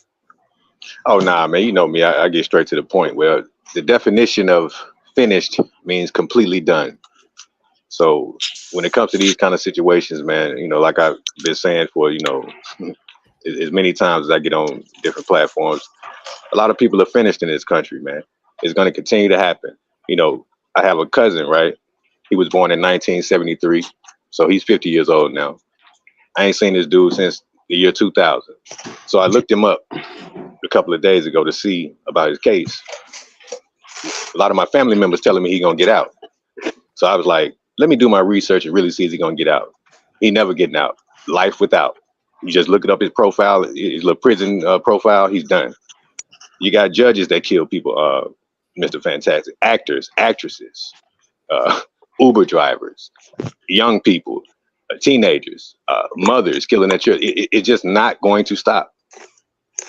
If America wants to put a stop to this, they could, but they're not going to do it because it's going to put a whole lot of people out of work.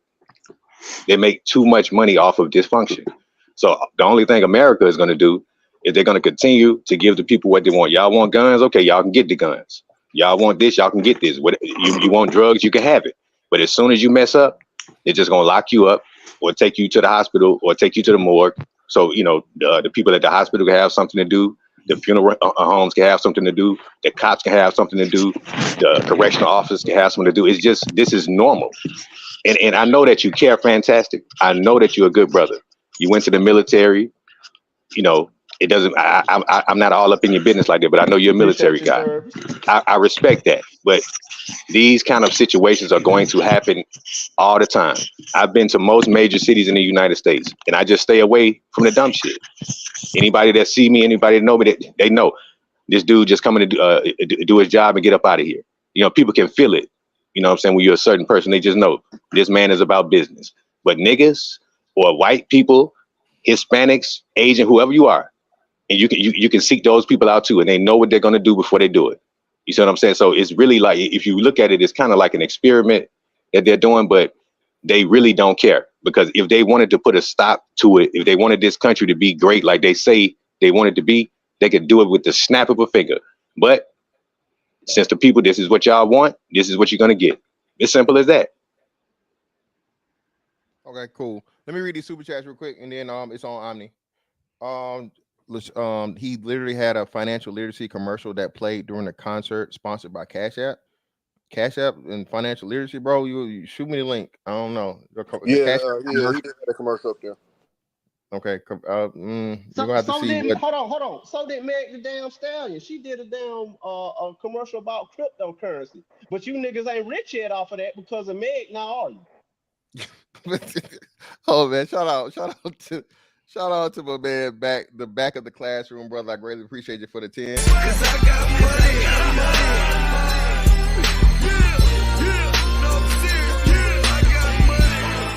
This is why you won't find me around more than 5 black people at one time. A nigga moment is always possible. Shout out to MD Brooks for the 2.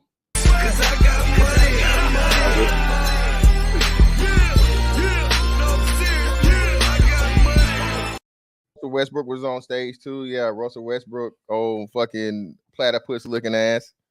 Yeah, he was on motherfucking stage, making himself look crazy. Shout out to my man Roscoe for the 5.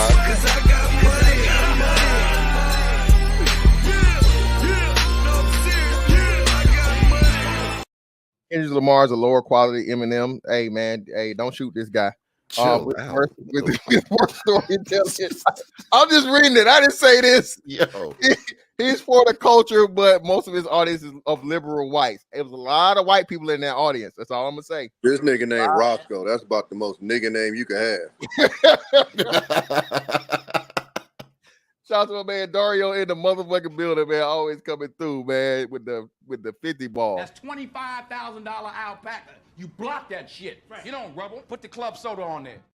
Go through putting the club soda on there, man. Miss Fantastic panel. Check out the replay. Have a good show. I greatly appreciate you, brother. Shout out to our man Gary Grant up here on the panel for the 5. Really appreciate you, brother.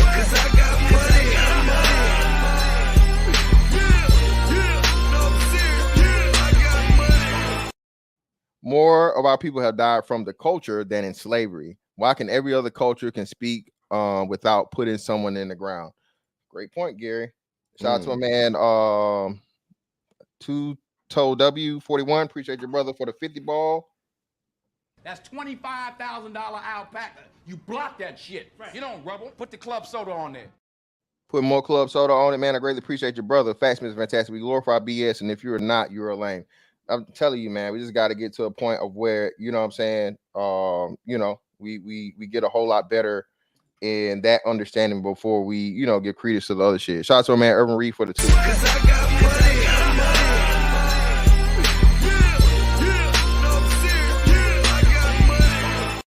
Is joining a frat the same thing? Just asking. You mean as far as what? It's from a coon perspective or white folks perspective, or you talking about like, yeah, bro? I would know. A fraternity is nothing like a gang.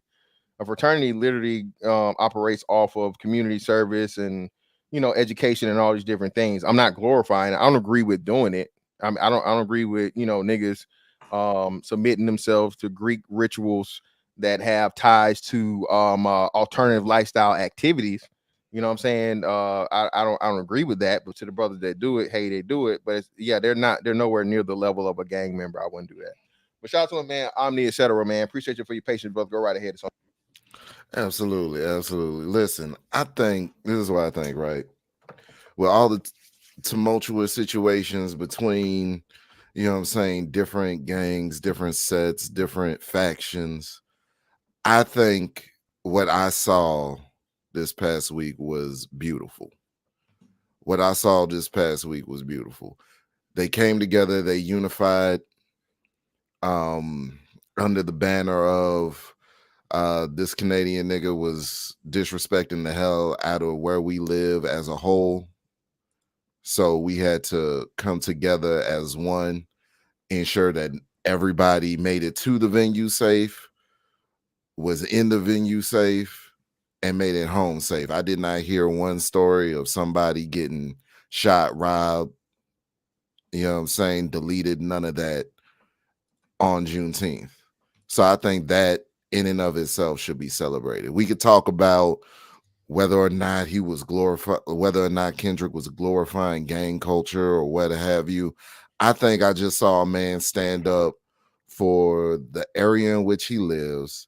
He had the balls to talk to a bunch of gang members and have them come together, if only for a moment. But I think it needs to be longer than a moment. I think it needs to extend into perpetuity. But if only for a moment, people that would usually be at each other's necks, at each other's heads about BS or what have you, they came together. Nobody got hurt. Nobody got robbed. Nobody got stabbed up. None of that happened. I think that should be celebrated. That's my take, pure and simple. Cool. Now, again, if you're looking at it from the realm of some individuals that would usually be let's Hatfields and McCoys type shit, right? Came together and somehow there was no war, there was no bloodshed. I agree 1000%. You have even let's make it a little bigger. So you have two countries that are in a conflict, United States and Vietnam, United States, Japan, and so on and so forth, whatnot, what have you. Once the war stops, everybody wants the war to stop, correct? We agree, right? So any break in the act of bloodshed and people, casualties, all these different things, that is always to be acknowledged and celebrated, right? But like you said, if this is an ongoing thing and this is the problem, and I'm looking at this from a complete lens, right? If we had a point to where the gangs and by the founders and by the older people and by all these different things, it did start out in good intentions. It was starting out with actually helping the community, all these different things, so on and so forth, right? Facts. So community resistance in progress, Crip. Exactly. Yeah. That's what I'm saying, right? Exactly. So how is it that we have not been able to get back to its original state? You see what I'm saying? That's the argument. The existence of it in itself makes it to the point of where, even though there's never going to be any criminality, like Tommy said, that's never going to happen. But it didn't start out as a criminal organization. It didn't start out with criminal intentions or criminal purposes. So if you can, build something from its origin for positivity of the community, how can you not now, with more resources, better education, more knowledge, all these different things, so on and so forth, not get it back to its original purpose? So until you do one or the other, as to where it's greatly not completely totally, but greatly depleted its negative effects on the community, its own people, right? Or you can't say it can't be done because that's how it started. Get back to its original purpose. We should not be celebrating it. Just point blank, period. Well, you have to understand also, this is years of buildup, so it's not going to happen overnight. You get what I'm saying? Like, we're talking about 20, 30 years. We don't get to erase that in 1 year. No, Tommy, I agree. Tommy, that's a great point. But hold on, that's what I'm saying. So hold on. So, but at what was that? What was that? What year was the truce? 92? 90? And I was just about to get to you on that because I'm listen. This is game that I can give y'all that most people outside of California don't know. Part of how that truce started was the police. It's documented. They have actual members that said that a car that was in the impound of one of their enemies came and did a drive-by. The reason why they didn't retaliate on them, because they looked in the car and it wasn't a fucking nigga whose car it was. But see, this is the stuff that when I say this, it's conspiracy theories. But you have active people that will literally tell you if that was the dude that we thought it would have went a certain way. So you have to acknowledge that there's also powers that be that do not want this, and we have to fight against that as well. Because say if we do this, like what you were just saying, the CIA and people like to laugh about it, even though it's documented that they do shit to keep our shit going. We have to acknowledge that if we do get together and do this, they're gonna come and do stuff to antagonize to get it fired back up. So it's not just this symmetrical thing of okay, hey, we just gonna stop and then everything stops and it's just peace and love. Because if my uncle gets smoked and you if you do it in the way that I think somebody over there did it, well, I'm going back over there. And now we right back to what we was doing. And that's what they do. It's the same thing up here, Tommy. I was about to say fantastic when you was asking that. I was going to say COINTELPRO. That's a very real thing. Here we used to have what they call the jump out boys or the dick boys, where they would, kidnap folk, literally take them in the alley, do whatever they choose, and then dump you off in the neck. Yeah. That stuff is real. They don't. Anyway. Go ahead, my bad. Shit, they just found a mass grave in Kentucky. I had a question for the whole panel real quick. I'm gonna join the show and everything. I love what you guys was talking about. Fantastic. Earlier, you guys was talking about when was the last time y'all stopped believing in WWF and the Terminator and these movies and entertainments, but HR guys the same one that be watching football every week and NBA every week. Y'all guys ain't questioning that? Oh, so hold on. You say, oh yeah, come on, brother. Is this guy comparing gang warfare to watching a sport? Is, when you got millions of dollars involved inside of a sport, you guys don't think there's no rigging involved in that as well? Well, no, Premium. I'll say this right. I'll just hold on. I'll allude to this part of it. Premium is we know for a fact with a bunch of the scandals, the shit, especially from boxing to baseball, basketball, football, so on and so forth. There is some foul play that's been proven. Whether you talk about the mob being the mob having ties to baseball, that being proven. Players, dude, just right now, I think he about to get a RICO charge for pulling some shit about like point shaving in the game. Players to actual who got let me meet you up, brother. There we go. To even remember the referee for the NBA that was fucking betting on the games and rigging the games. Yeah, man. Again, as a Laker fan, hey, Sacramento, I'm sorry, not sorry, nigga. But hey, it is what it is. You know what I'm saying? Thank you, you, dirty motherfucker. And I ain't even a Kings fan, but that shit was dirty. Thank you, Tim Donaghy. Hey, it is what they it is. They didn't even try to hide that shit. Listen, yeah. So, bro, it exists. Premium, you're not wrong, bro. But rampant to the point of where it's just like everything is fixed and everything is rigged. You just can't do it, bro. You can't do it. You know what I mean? Hold on, and this is my thing too. Like you, like Gary said, you're trying to compare gang warfare to football. I ain't never seen Pat Mahomes throw a damn 50-yard spiral and hit a baby mom and kill him. No, I like this brother, man. This is one problem we have as black people. We turn a blind eye to shit that we do. And Mr. Fantastic, I'm gonna correct you on something. Chris wasn't started as, some kumbaya help black people. The guy who started was running around beating people up and taking their leather jackets. That's what he was doing. It started on criminality. Triple X is right. Hold on. Listen, hold on, brother. Wait.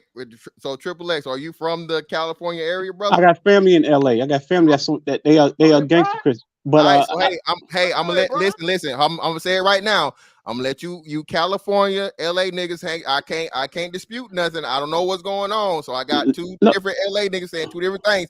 So y'all have brother Triple X is on you, brother. Go ahead. Because black folks, what we want to do, we like to turn a blind eye to shit we do and say white people fault. One of the guys that started the Crips said it. He said, "Don't compare some Malcolm X and the Black Panthers. We wasn't on that shit. We was on some terrorizing other neighborhood shit. So it wasn't all that kumbaya, let's fight the white man. Because you can't name one Crip or blood that killed any white people. Yeah, all they do is kill each other. Yeah, they used to steal like people's leather jackets and stuff. They said, Raymond Washington, the guy who founded the Crips. That's like he's in his crews go around beat people up and take their leather jackets. What? Hold on, wait. What the fuck y'all doing with leather jackets in LA anyway? No, that's back in the 70s. Because back in the 70s, that was the style. If you did not have a leather jacket, I don't care if you're from the hood or from the hills. That was the style. Not the place, the weather. You gotta remember the Black Panther. Yeah, but at nighttime, been in Oakland at nighttime, man, it's cold. Nah, y'all niggas was just musty. Y'all was musty as hell out there with some leather jackets in fucking California. Fantastic. Y'all was onion soup. Fantastic. They wear beanies and long sleeve flannel shirts with the top musty for no reason. But it gets cold at night out there, so they had the thin leather jackets. Mr. Fantastic. I was in LA. When I go to that fucking Laker game? In February, nigga. I was hot in my fucking satin Laker jacket. Yeah. If I had some leather on, motherfucker, I would have been smelling like an Arab. What the fuck y'all talking about, man? You don't deserve no leather. I don't even blame him. Fuck it. Steal their leather jackets. No, nobody needs I want to correct somebody. Somebody said that I was comparing the gang war to NBA. That's not what I was comparing it to. What I'm saying is you guys was talking about how fake the WWE is. Listen, I believe it's fake too. When I found out the WWE was fake, was when Chris Benoit died back in 2007. That was when I thought, okay, this shit ain't real. But I was saying, if y'all believe the NBA, if y'all believe the WWE is fake, but you guys still watch NBA religiously, thinking that shit's real. I grew up watching boxing. My dad was a huge Sugar Ray fan, and Leonard Holmes fan, right? He loved both of those two, and they would take them out. If you got knocked out one time, you get taken out of the ring, right? They do a concussion protocol. If you got concussion, you are done. When I started watching wrestling in the 90s, the first thing came to mind is these dudes are taking all these concussions and yet they getting right back up. I said, something ain't right about this. And then from there, I just knew that shit was fake. Yeah, and also if you look at MMA and boxing, they regulate the steroid usage. They know they got USADA and they got the State Athletic Commission. Well, but on the WWF side, you got Vince McMahon with the needles and and the injections on site. Again, I'm gonna shout out all you exceptional individuals that can sift through all that. Again, we acting like nobody watched that interview on 2020 with Dr. David D. Schultz, and the guy was investigating whether wrestling was fake, and he clapped his ears together, right? Nobody remember that, right? We did. I'm the only one up here that remember that. Y'all saying WWE, I remember WWF. You know what I'm saying? I was born in 94, that's what I remember. And do you remember the NWA? Hold on.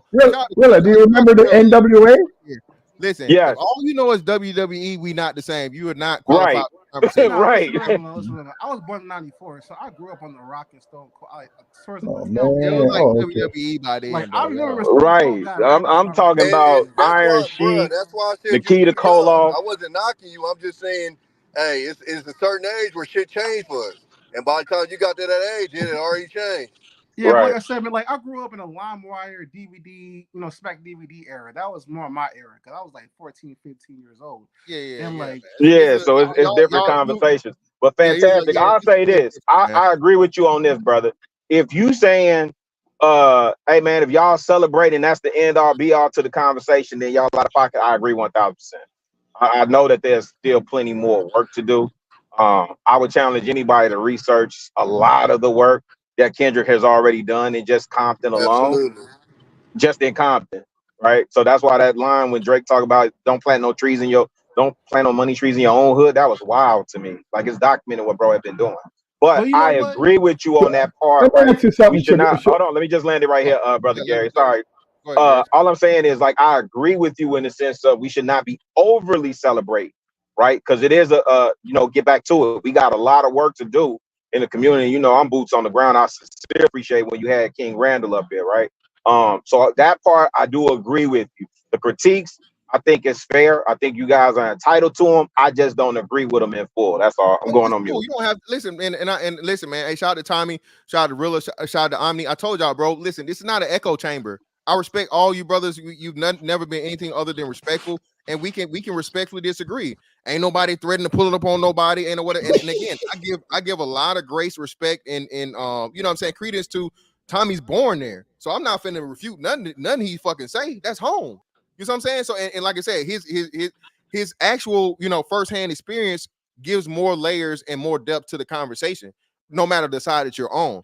So, and really, your perspective, like Gary's perspective, like I said, the age, all those different things too. So, that's why I tell y'all, man, I do this all the time. My panel's open every day to anybody, bro. I don't fucking, that's why I don't do this bounty shit.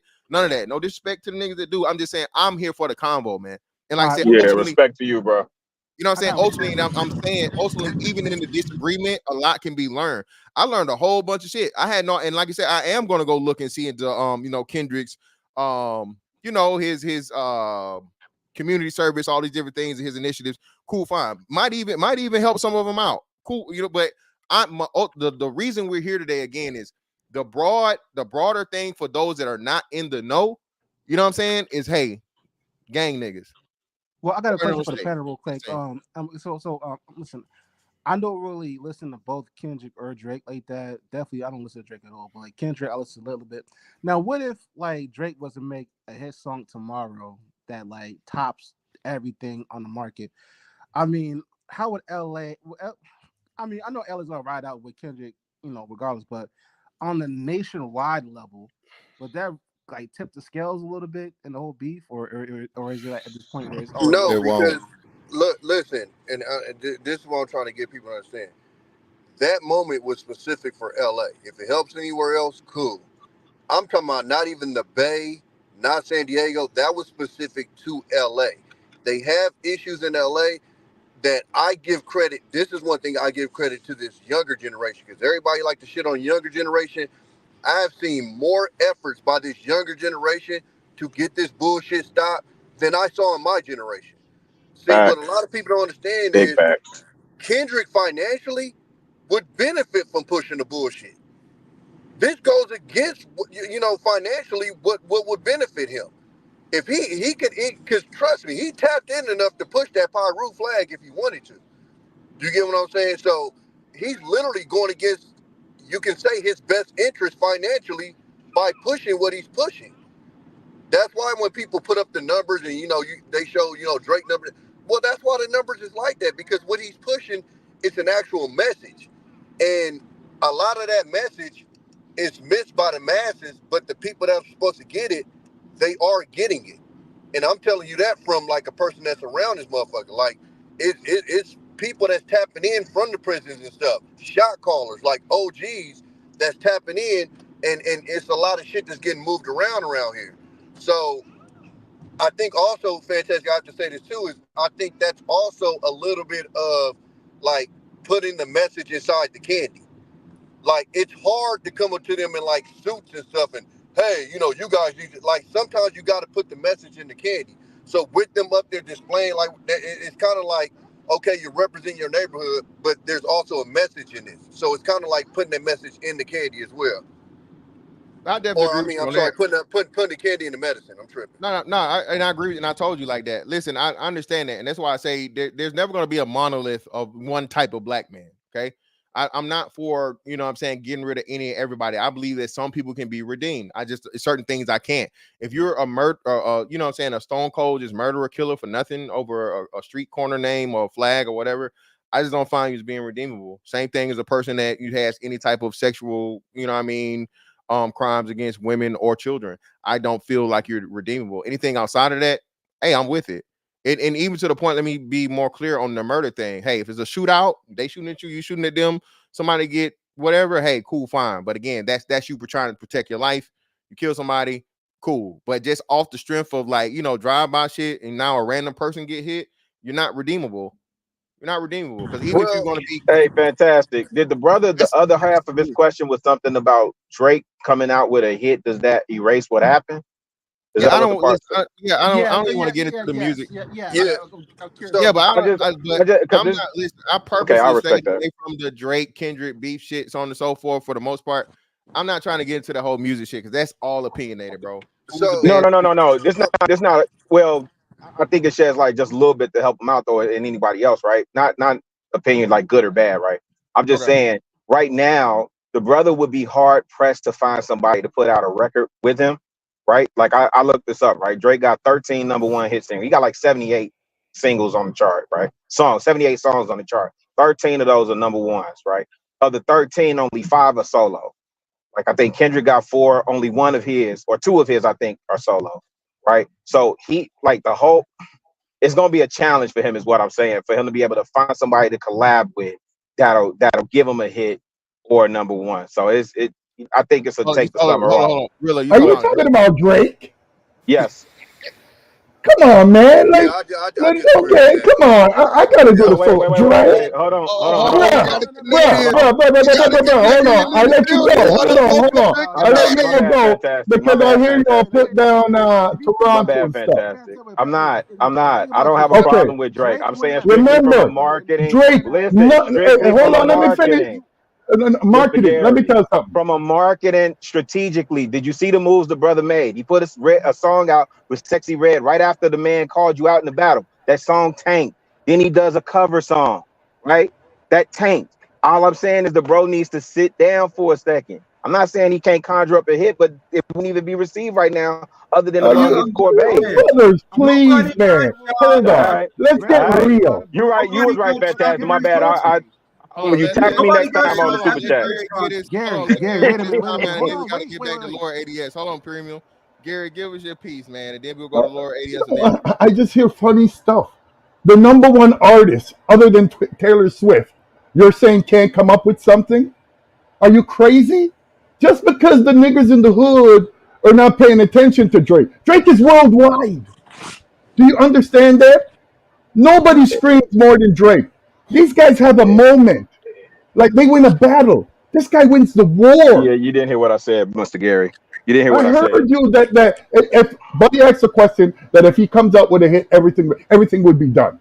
Because that's how people are. We live in a microwave society. If next week Drake hits something like Kiki, do you love me?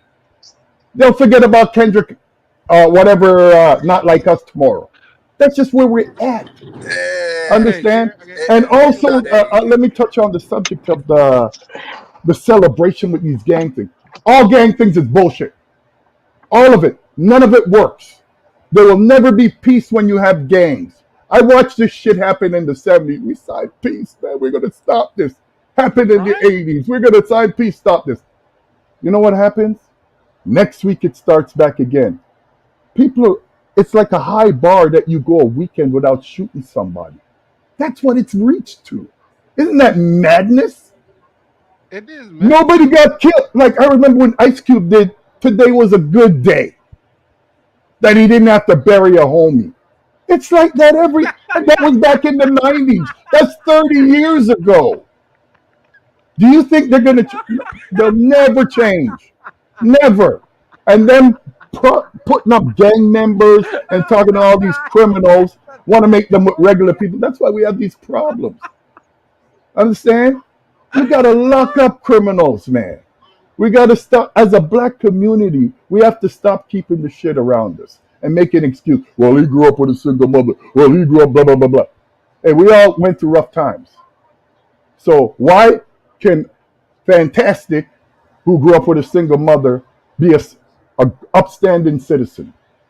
And why does Pookie got to start shooting friggin' Molly down the street or robbing Ray Ray? You can't feel sorry for these people. Like before, we used to separate ourselves from them. We knew who was the creeps, That's but very now we're surface making level. I ain't gonna excuses lie. for these creeps. That surface level is fuck. I ain't gonna lie. That ain't no. We already know what starts this whole problem, right? Somebody you love ever got smoked in front of you? Bruh, I don't even And want to talk somebody you about. love. I don't even want to talk about my past. There's certain things that I see I don't even like to remember. No, But you know what the what I'm difference is asking there? you is, Let me tell you something there, Tommy. Here's the difference is. When that thing happens, you either get up into the shit, which is the okie dokie, and get you caught up, or you move the fuck on. Because there's my nothing point can. is, if you haven't experienced that, you can't really speak to it. Because I'm gonna tell you right now, that's some shit that I haven't, like, that experience I haven't felt in anything else in my life.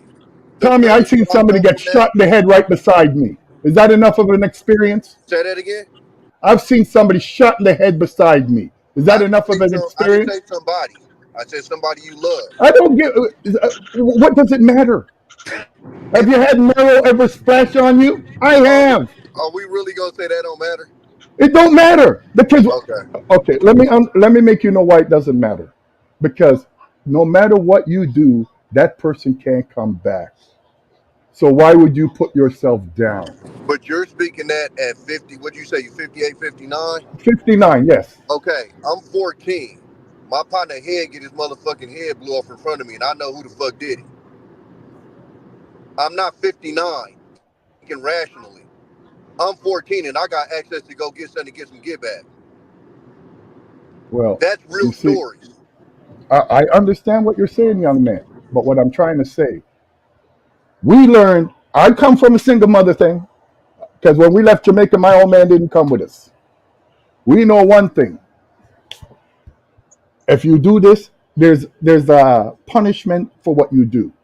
So my old lady taught me 10 seconds before you do anything. Nearly everybody that I grew up with went to jail or dead. Only about 6 of us out of maybe 80, 90 of us are still here.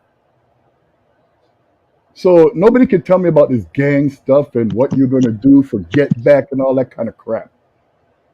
That's fine if you don't want to think for yourself and if you don't care about Gary, yourself. we can, because it's an experience that you haven't had, and that's all I'm saying. It's an experience, but Like what Fantastic was telling you, bruh. We went to school with metal detectors for a reason. When you was coming up, if somebody pulled out a knife, it was a big deal. no, We had motherfuckers, they had to check our pants because people were bringing sawed-off shotguns into the school. If you check the bushes outside of my school, they were full of guns. These are facts. That's not what you went through. oh no, there was no guns in the 70s and the 80s. Okay, but that's what I'm trying to explain to you. So I'm saying you're being ridiculous. And I'm not making an excuse for it. What I'm telling you is, you're saying, hey, if somebody grew up in this situation, how could they turn this way? I'm saying that's very surface, because my dad has 4 sons. All 4 of us have had very close friends get killed in front of us. All 4, 100% down the line. Like that's some shit that changes you as a person. Now, I ain't gonna say everybody turns into motherfucking old dog, but what I'm saying is, if you haven't went through that experience, it's hard to tell that person that went through that what they should or shouldn't do. The kind of rage that I felt in that moment is a different kind of fucking rage I've ever felt in my life. The confusion that my brain went through in that moment, my brain has never been that scrambled in my life. It's a different experience. And if you haven't had that direct experience, then it's hard to speak on it, because that shit literally fucks you up. You're literally having a conversation with somebody. Mind you, I'm talking about a teenager, and literally in a split second, that person is no longer on this earth anymore. And this is somebody you talk to on an everyday basis. And guess what? Tomorrow, go to school. Because we didn't have counselors like they do now. The next day, I'm at school, tripping. Okay. Can I ask Wishing a a nigga question? look at me the wrong way. Would that have happened if there was no gang? Well, okay, there. Would that have I happened think if that. there were Hold no on, gangs? me and him is having a little back and forth here. Okay, Tommy, I understand where you're coming from, and I can see that's a traumatic thing. But you had two choices. You either could go that way or go the other way. Me personally, when I see lots of people get killed around me, I left. I didn't go that way because I know what that way is. But That way didn't. he couldn't leave though. No, when I say leave, bruh, I became a bookworm. I know, but Tommy, we still got like When I say leave, you he can couldn't take afford yourself food though. out He of things, couldn't brother. afford Don't food. tell me you See, what can't, are we talking about? because I've done it. Yeah, but Understand? at 14, where Garrett, can you go? I rode a bus to school that went through every motherfucking neighborhood in Oakland. That's what I'm saying. Yeah, we literally in where my can we be neighborhood gone? Like after what? 9 o'clock. In certain times, if you didn't have a car, you had to stay the fuck in the house. Uh, I think you all are forgetting that I was born in Jamaica. And if you think you guys hoods are rough, let me tell you something. You We have a place called the hypochondriac? Gully. Do you know when you felt safe at night when where I lived? When you heard gunshots. Because if you didn't hear the gunshots, that means they were in your yard. But can we all agree that Jamaica is different than Los Angeles? So when y'all are going to tell me What about are we gang doing? We warfare comparing and violence, bananas and watermelons, man. What the fuck? Like, Kingston. But I'm gonna be we're honest with y'all. I'm gonna be honest with you. It's two not. different places, two Jamaica different is times, bro. Like, you can't Jamaica compare is the 10 two. times worse than LA. Trust me. But what I'm we're trying to doing tell is Tommy.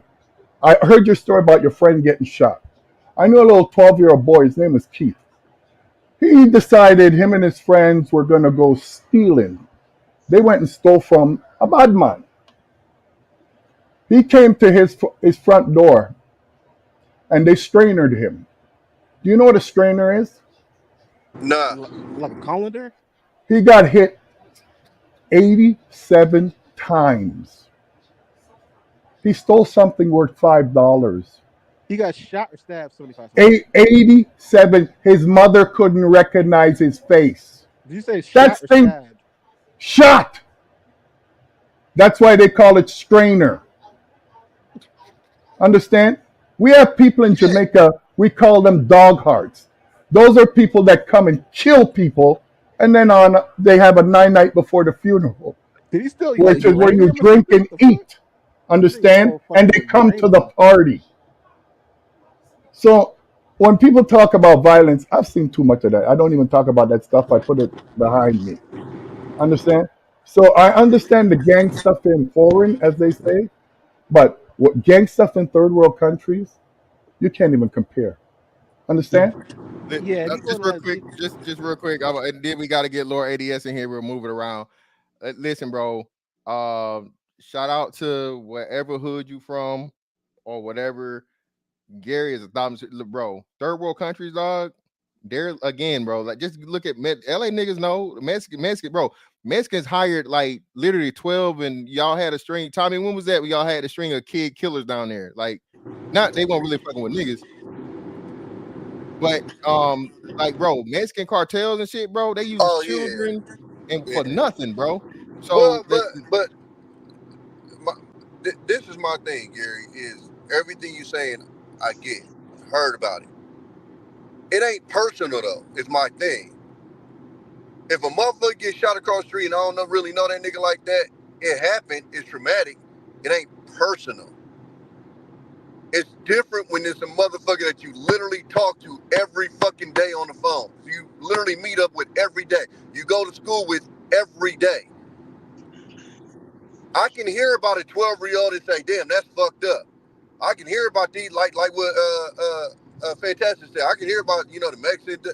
Yeah, that's one thing. I'm talking a direct person that's in your life on a daily basis. It affects you differently. That's all I'm saying. And a lot of these kids that end up in these situations, that's what they're dealing with. They're dealing with I had a conversation with my brother, I remember about a year ago. And we in the front yard, he's in tears because this nigga's having nightmares because he still sees the smoke coming out of his partner's gunshot wound when they smoked him. Like, it's different, my dog, when it's personal. I'm not trying to have no fucking dick size contest of, oh, I've seen this violence, I've seen this violence. What I'm explaining to you is, it's different when it's a personal person that's in your life. It fucks with your brain. My shit ain't never been the same since that shit. Yo, Tommy, can I ask you a question real quick, Tommy? What's up? So, like, ever since then, have you ever gotten like professional help, like counseling or Bruh, I've psychiatry? been clinically diagnosed with PTSD like a motherfucker. Oh, damn. I be tweaky as fuck. I literally ride around everywhere the fuck I go with 2 guns. I'm at my kids' birthdays with like I'm a tweaky ass nigga. I have nightmares still, all kind of tweaky shit, bro. So, okay, so you've been diagnosed with that, or PTSD. Like, are you making steps to get better in that aspect? Like, how's that been? Yeah, I stay in the house. Like, Okay, well, because it's not like because the weird thing with it is like when people hear PTSD, they think like you hear loud noise and you jumping. Like, no, that's one of the things that can happen to you. But like I had weird tics, like if I heard certain noises outside my window, I'd go look or whatever. When I come to my house, I circle the block before I go into my driveway. Before I leave my house, I circle my house before I leave the house. Like, weird shit. But I mean, it is what it is, and I didn't know that that's what that was until I went to whatever they call that. The military sent me there to a psychologist or whatever, and that's when they told me that's what the fuck it was.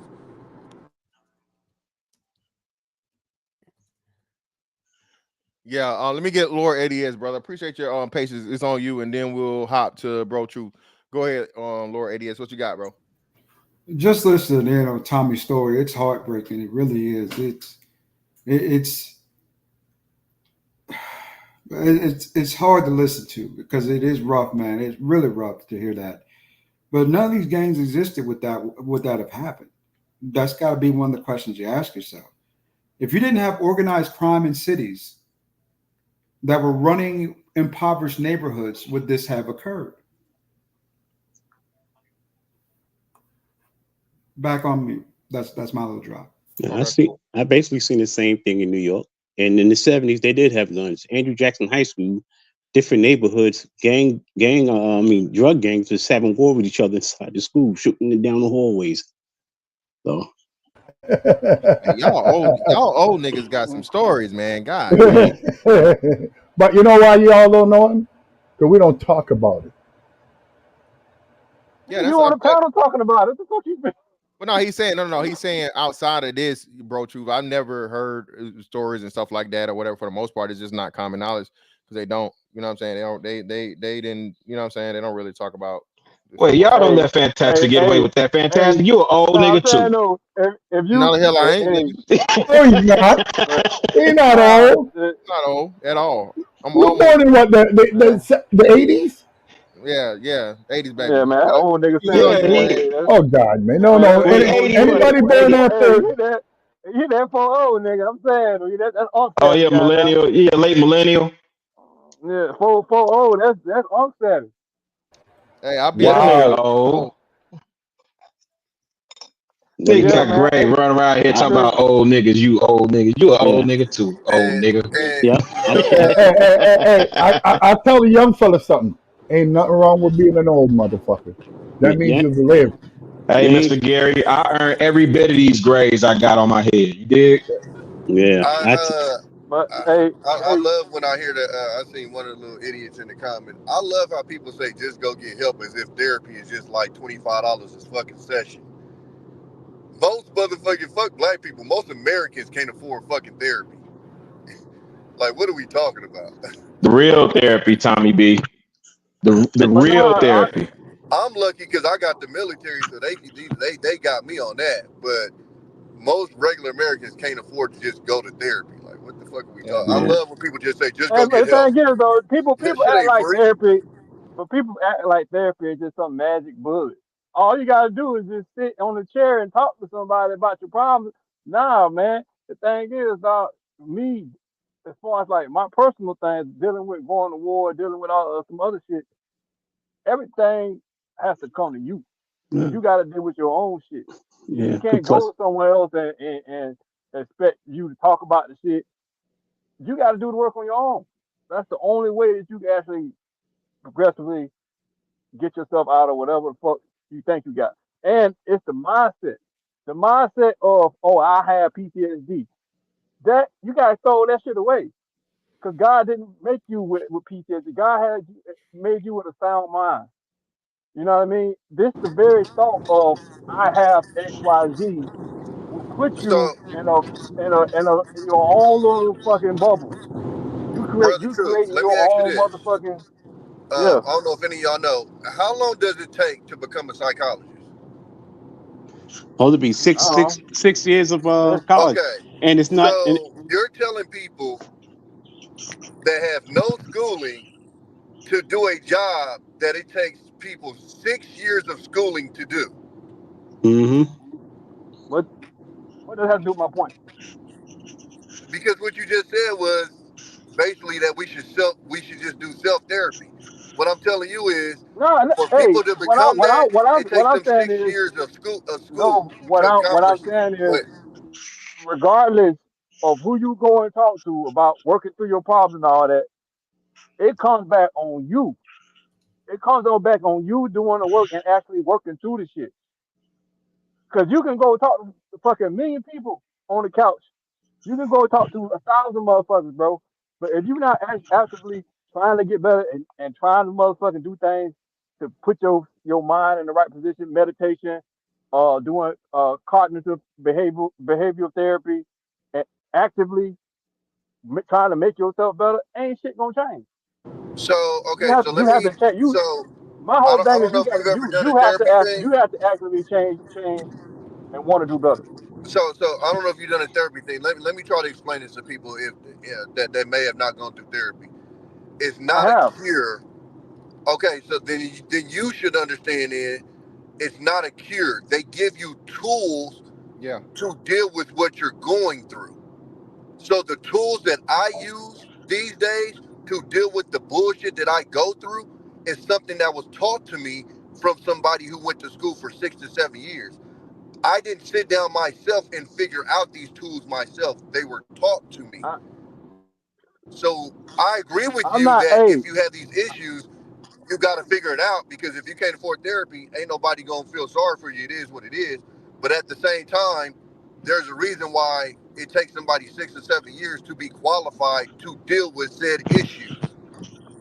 but the thing is though, one thing that we have to take into account that the whole study of psychology is one of the only so-called medical studies where there is no real deal found. Like you can't point to a particular uh condition and say, oh, this is 100% across the board scientifically proven.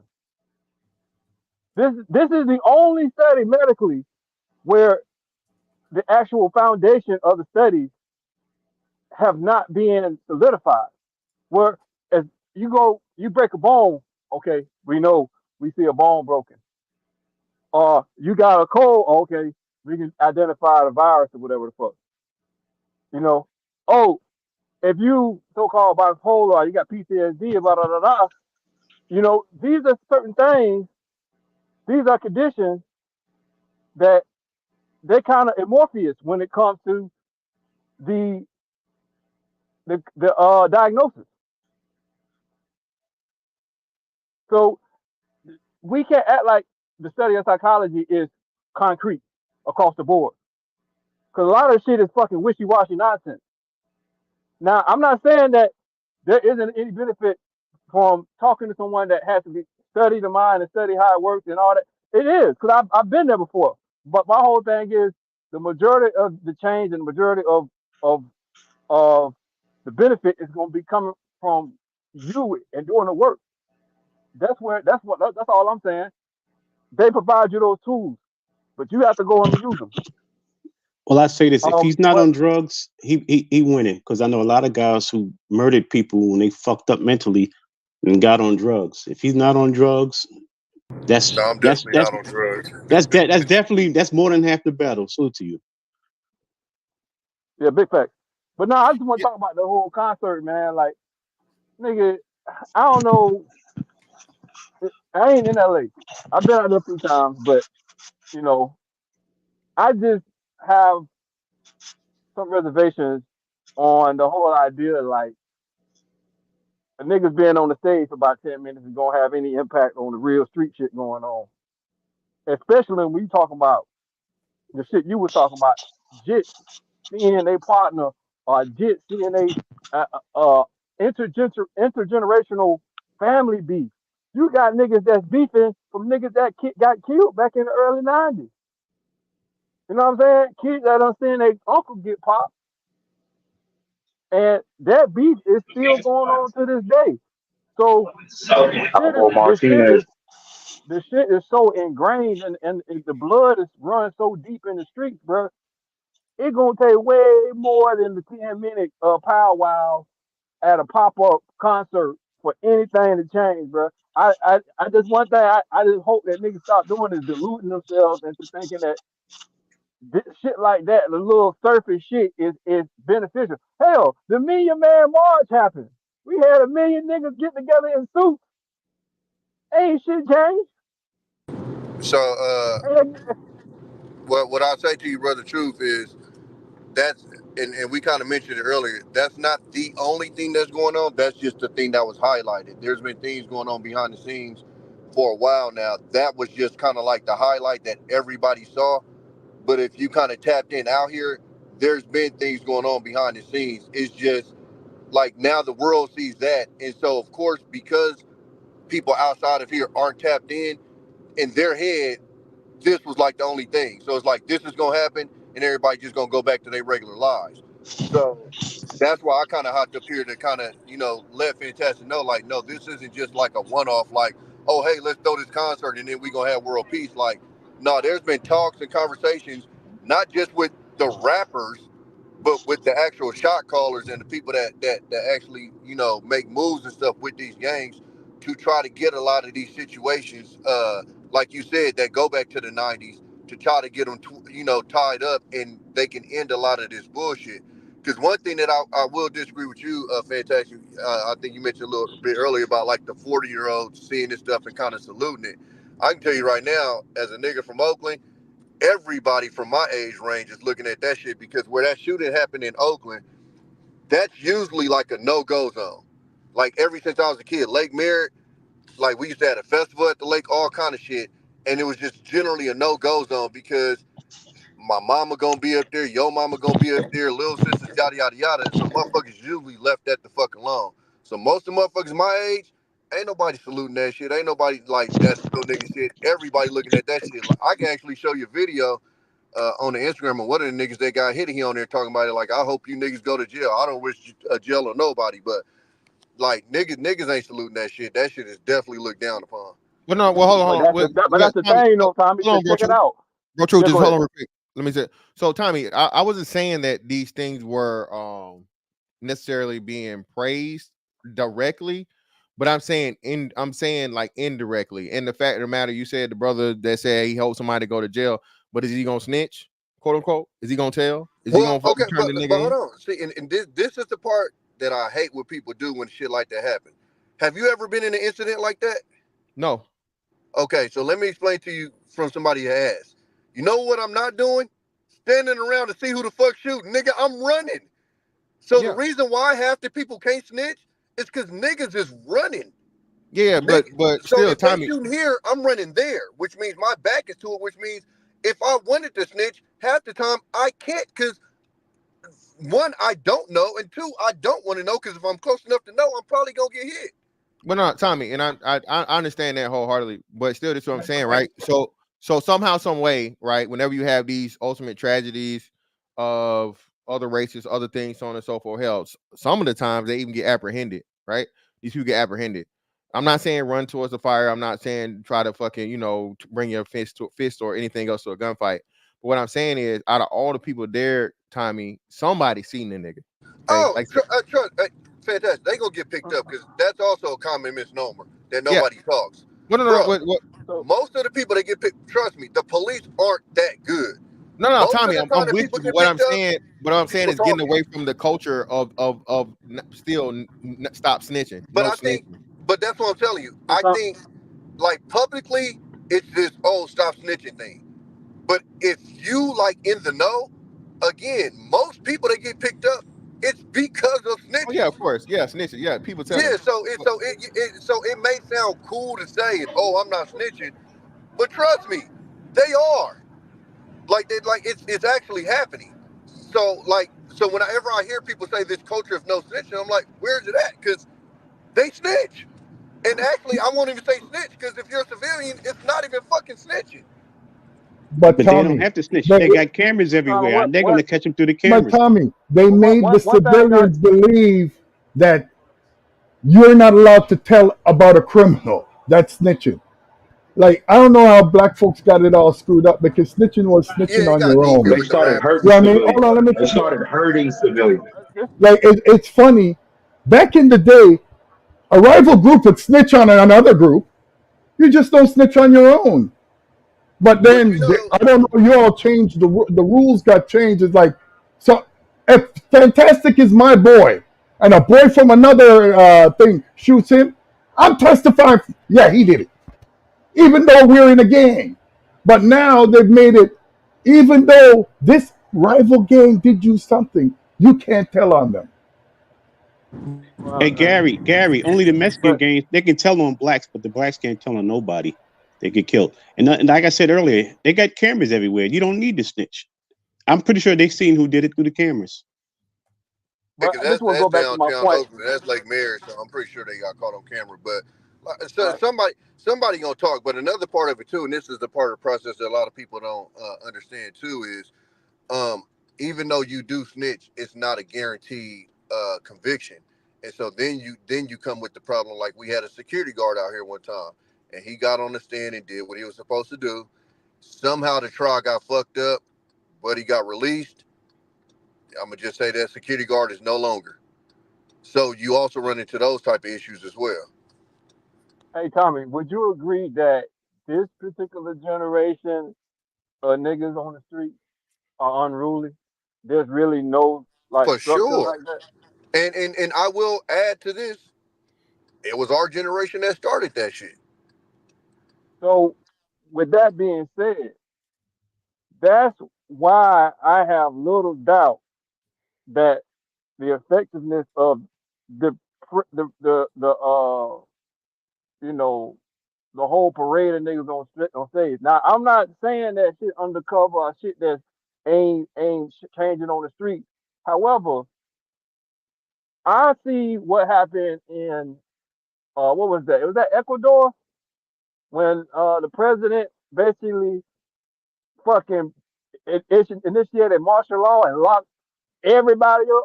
70% of the motherfucking population got there, all the gangsters, everybody. He said, Yeah, no, fuck it, we're just the gonna break gangs. He locked up all the all the gangs. gangs. Yeah, all the gangs. All MS-13 members, motherfuckers that was extorting businesses and raping girls and kidnapping motherfuckers. He said, no more. I look at the shit what happened with Rudy Giuliani got in office. Clean up the streets. Got the niggas off the street. My whole thing is this, dog.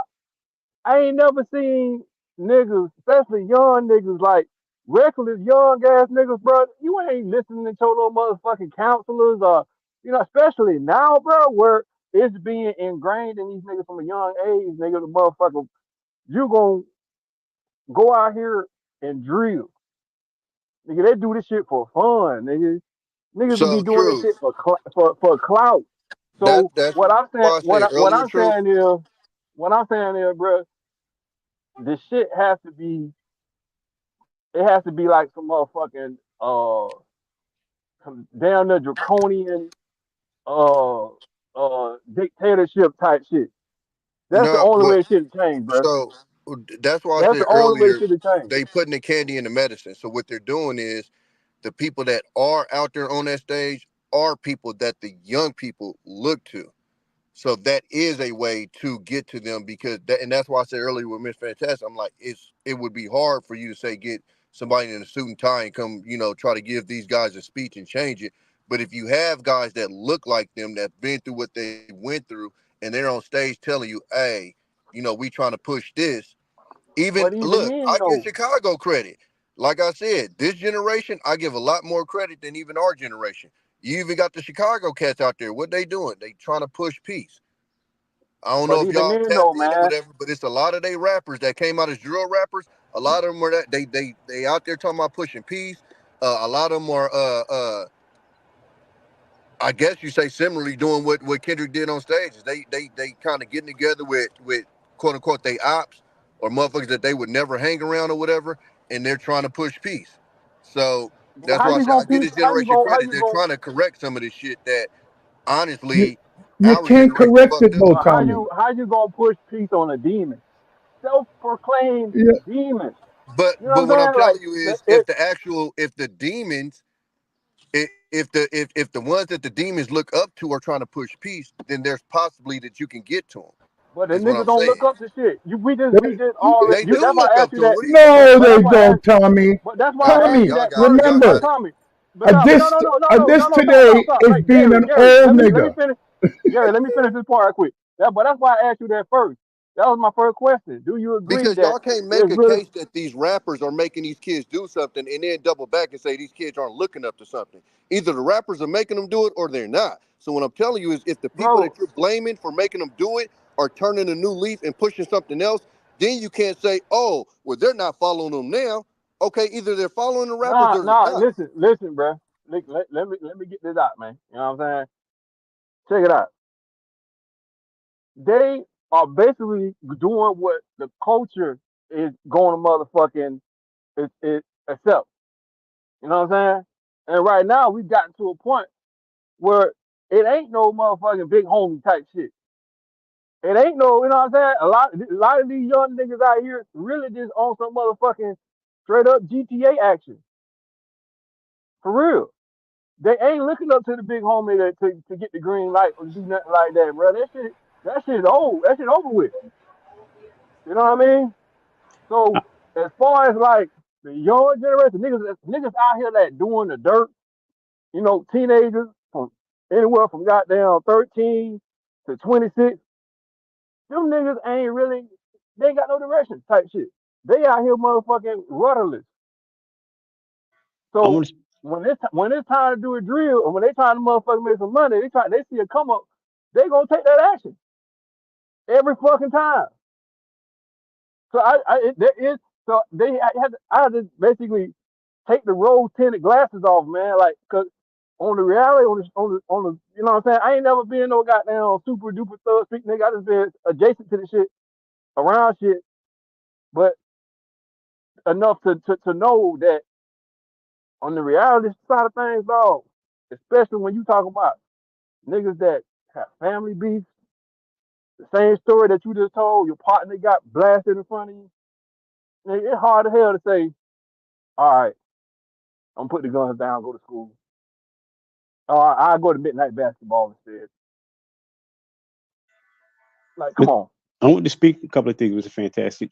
Omega Drez in the channel, he should be up here because he's from Inglewood and he got shot by Crips. Oh Almost killed him. shit! Yeah. Damn. Shout out to Driz. I didn't know that. Yeah. Goddamn. And another thing, Mr. Fantastic, you talk about how the old heads are involved. Look at the young boy that killed Pop Smoke on the orders of his fops. Wasn't he like in his 50s or late 40s? Still No, that wasn't Pop still Smoke. That active. was No, that was Nipsey Hussle was in the hood trying to No, that make yeah, was PNB Rock. PNB yeah, Rock. PNB Rock, yeah. Yeah, the dude was like the Pops was like in his 50s. yeah, Or but I like don't early think 50s. that wasn't no gang shit though. That wasn't gang shit. Nah, That but he was they were Crips. oh, they were. I didn't Yeah, know it he was. was a Crip. They was Hoover. Oh shit! I didn't know that. Yeah, they was a gang in LA. And then he did, the Pops made his son go shoot PNB Rock because he didn't give his chain. So a lot of Well, old matter of dudes fact, do no, the be ones that involved in got that Pop shit. Smoke was Hoover. I'm not sure what No, the the ones that shot PNB Rock, they were from that area. I think they were they from neighborhood. They the were area. neighborhoods. But even that, I mean, that was more opportunity than I mean, because even when we had that whole Oh discussion, I my was telling you about God. That same week, Joe Budden was talking about how he went to Greece, and what they tell him in Greece: don't wear your chain around here. Don't wear your chain around. Like that's you wearing $50,000 worth of jewelry or 500, however much worth of jewelry in a hood spot. Again, I'm not making the case of what should have happened. I live in a world of what could. And if you wear $500,000 in that situation, that's murky waters. And that's anywhere. You go to Mexico, Brazil, Paris, France, I don't care. If you go to the trenches and you dripped out like that, you're gonna bring the wrong type of attention to you. You're 100% right there, Tommy. Because to me now, you're looking to be a victim. Don't go around poor people flexing. with your leather Because jacket on. because back in the day, you know what we call you? Fish. You're fry fish. Yeah, we just say food, but I got you. You know what I mean? Bomba clock. But Take clock up. but Tommy, when you're saying the old OGs, the young fellas in today's society do not respect their elders.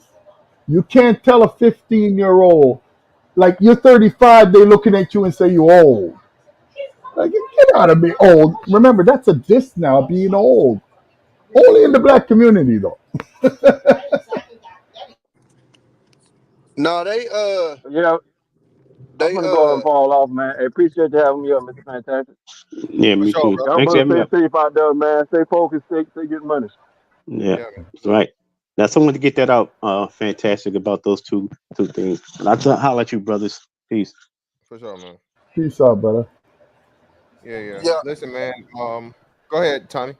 No, I was gonna say a lot of that started with our generation because a lot of the OGs in our generation, they ended up locking up, and it was one of those type of situations. And you'll know this fantastic, like in the military, you go to a country and you chop off the head thinking you gonna kill it, and it just spreads like a virus. And now you just got a bunch of I don't know what you call them, insurgents or whatever, and they just It's the now instead of it Hydra. just having order, now it's just complete disorder because the person that was keeping it in order, you done locked up and threw away the key with, and that's pretty much what happened in a lot of these cities, Chicago, LA.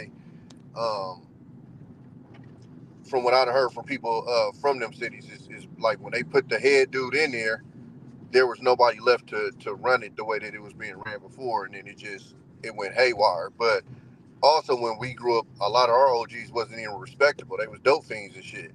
So we grew up a lot of times without OGs to respect because these niggas was dope fiends. So you kind of had to figure it out yourself. And so with that, now you go out there and you bump your head and stuff, and then our generation turned into the quote unquote OGs. And if you my age and you still out there, you probably still goofy as fuck. And now you're teaching these motherfuckers, the way to go, and you still a goofball. My problem is it's generational. Understand? I thought this shit would be over by now, but it's just spreading like a disease, some kind of virus. And you know what's worse? They only focus on that 23%, because that's all it is, eh? All this gutter trash and all this stuff there. It's only 23% of black people in America. There might be 75% right now, they say, of children born into single mother household. But that's out of 23% of people when they give you that number. A lot of people don't know that still. You They know another actually, crazy part, Gary? what's that, my It's brother? even a smaller part of those that are gang members that are actually even active like that. Like a lot of people think, if you see them dressed a certain way, like, oh, they old dog. Bro, it's a whole. If you go to LA, it's a whole bunch of people that's busted because they just got regular jobs. Like no bullshit. Like just that you'll go there and the motherfucker at the airport that's getting your bags is a crip. You know what I'm saying? They go to college, all kind of shit. So it's also a very small percentage that are even on that demon time shit. And them is the guys that you got to lock the fuck up and throw away the key. So big. Go ahead, JD. Yeah, JD Rich is on you, fam. Go ahead. Hey, I think it's nice what Kendrick did. Don't get me wrong, like it was, but at the end of the day, we got a whole lot of work to do as a people as a whole, man. You know what I mean? Like, don't get me wrong. The event was all right. It was cool, but we just got a lot of more work amongst ourselves that we have to do. And I think black men are on the course of doing that for the most part. But other than that, man, we just got to continue to move forward. Like that's the best we can do. Just watch your back, of course, for the hooligans. You know what I'm saying? Because you never know. Ignorance is bliss. Ignorance can kill. And we've seen what that can do in these viral moments. Like you guys remember that what happened this week at the hot dog stand in Chicago? The young man went in and shot dude arguing with his mom. Yeah. Yeah, like stay out of situations like that, walk away, and shit like that. I mean, RIP to the man, but still, like, I'm just saying for an example, like those situations right there, I hold dear because it's like you never know. Like walking away from public altercations is like really the best thing you can always do. I think Kendrick That's what you missed want. a perfect opportunity. Instead of gang members, he should have went to all the schools in LA and did the concert for the kids. Imagine the He still can. donations. Imagine the donations that they would have got if he had brought up children instead of gang members. You know what I mean? Children rap. You get what I'm saying, brothers?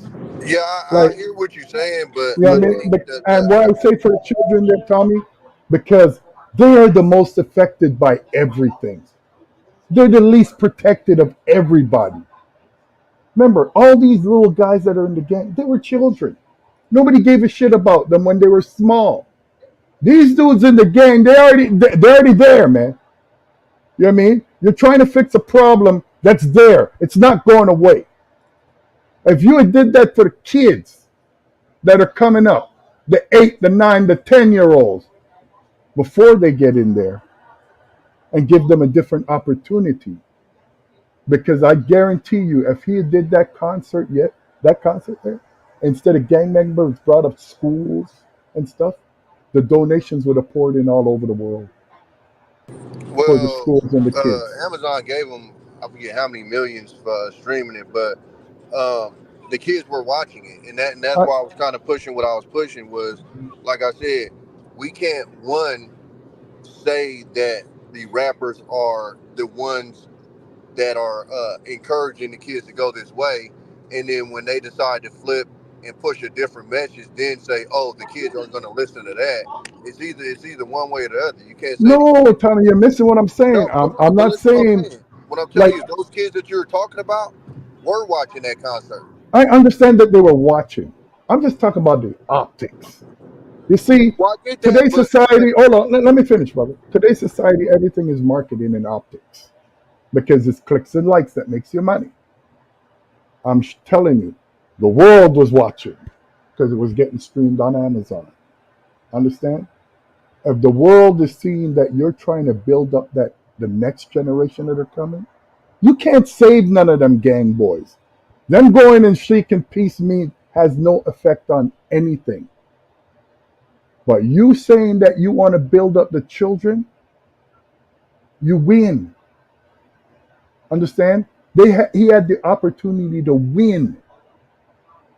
That gang thing there, I guarantee you in a week it will not be mentioned anymore. I'll give you an example of what I'm talking about. Little Dirk had a number one.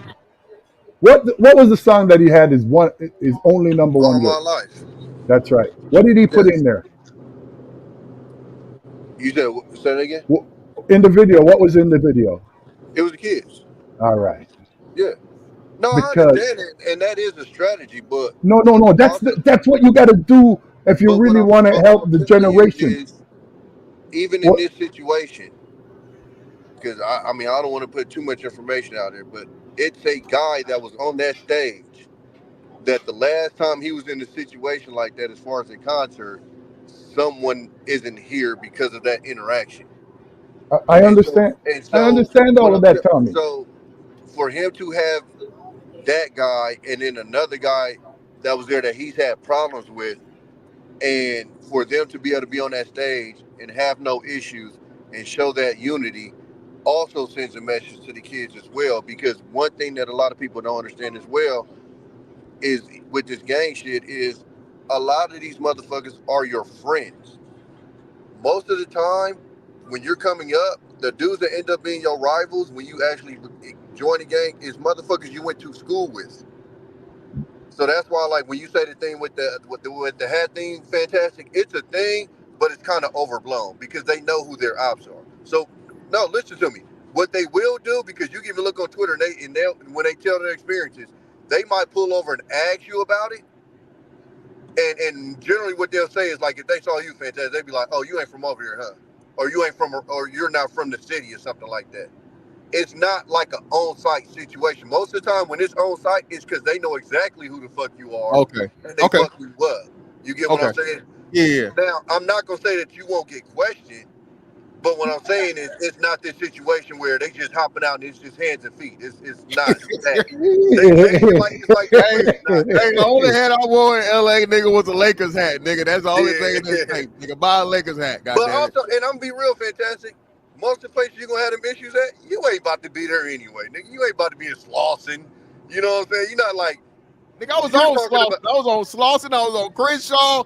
Oh yeah. So you was tripping it, Nigga, yeah. I drove, nigga. You Hey, know, look, we same I thing got In you the in day, right? Astros then, boy. all the. I In the got day, right? You got Fantastic. motherfucking you Astros know what's hat, crazy? boy. But Shit. Tom, you know what's crazy? All the good murals are in the hood. And I took No, pictures of absolutely, all the yeah. Kobe murals. Absolutely, yeah. So yeah. But no, I was in Laker fit shit only, bro. That's the only thing I know. That's just tape, nigga. That's the only thing I know. But don't you think that's I went to crazy? Watts back in 2021. Shit was actually cool. Say that again, Gary. Don't you think it's crazy that you actually have to look what you're wearing, and people are gonna pull up, "Hey man, what's that about?" Gary. And it ain't the Gary. police. I don't live in a world of what should. I live in a world of Exactly. what What it is. is. And that's No, just Exactly. no, what it I'm not is. talking about what But hold on, should. Gary. Because and the Fantastic can tell you this. Every time when we're in the military, we go to another country, you know what they do? They give us a list of to do's and not to do's. That's everywhere you go in this world. So we're not That gonna act like it's just this shit over here. If I go to Texas, guess what? It's certain towns. It's certain towns. When that sun go down, my black ass better not be there. It shouldn't be like that, but that's what the fuck it is. yeah, I understand all of that, bro. I just think it's funny and crazy. That's all. Because like I don't know.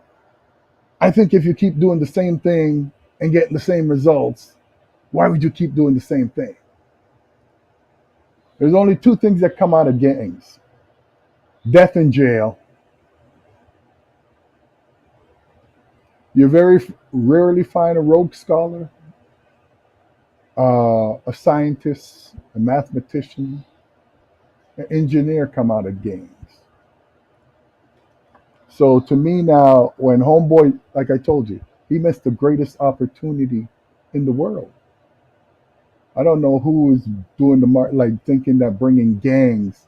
Do you think that's going to flex with the people that are living in Portugal or France or Brazil?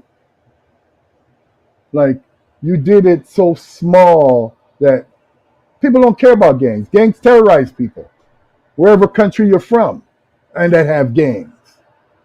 You bring up children, man. Like I'm telling you, and that's how I know black folks don't know nothing about business and marketing. You know what I mean? Like they like to eat the little piece of crumb. Like there was a big, massive cake out there that they missed on that concert. A massive. I'm watching this. Is like these are all just gang people. And then when I seen the peace thing, I said, "Oh shit!" Remind me of '78 when the Laborites and the PMPs in Jamaica signed peace, and then not even 20 minutes later, somebody got shot in the head. But they were it was a peace treaty. It means nothing. And when you say that they're doing things in the back channels, that means they're doing nothing. Because anything that you want to do, you bring it to the light. Cool. But hey, man, this is a wonderful, wonderful discussion, man. I appreciate you, brother, taking time out your day, man. Tommy, especially you, man. giving us boots on the ground, homegrown experience and knowledge, brother. Greatly appreciate it. And most importantly, bro, for disagreeing, bro, because niggas swear like whatever. Look, bro, I'm all about the conversation. And again, black men are not and never will be, should not be a monolith, okay? Because that will go against my own stance of where motherfuckers, oh, you ought to be talking about this, y'all. No, bro, talk about whatever it is you know. You know what I'm saying? We all have different experiences. Hey, different regions, different dialects, different cultures, all that type shit, right? Even within just black people, we're never gonna all be the same. But ultimately, man, like I said, goods and positives. I just feel like the negatives and positives. I just feel like the negative outweighs the positive. You know what I'm saying? Now, if you're speaking, you just specifically for the LA, Cali scene and area, possibly could be, but hey, that was pretty much the starting point of all of this fucking gang shit or whatever for the most part. You know what I mean? But either way. Great conversation, man. I greatly appreciate you brothers for coming through. And that's that on that one. Shout out to my man Cannon Wiles. Appreciate you, brother, for the 5.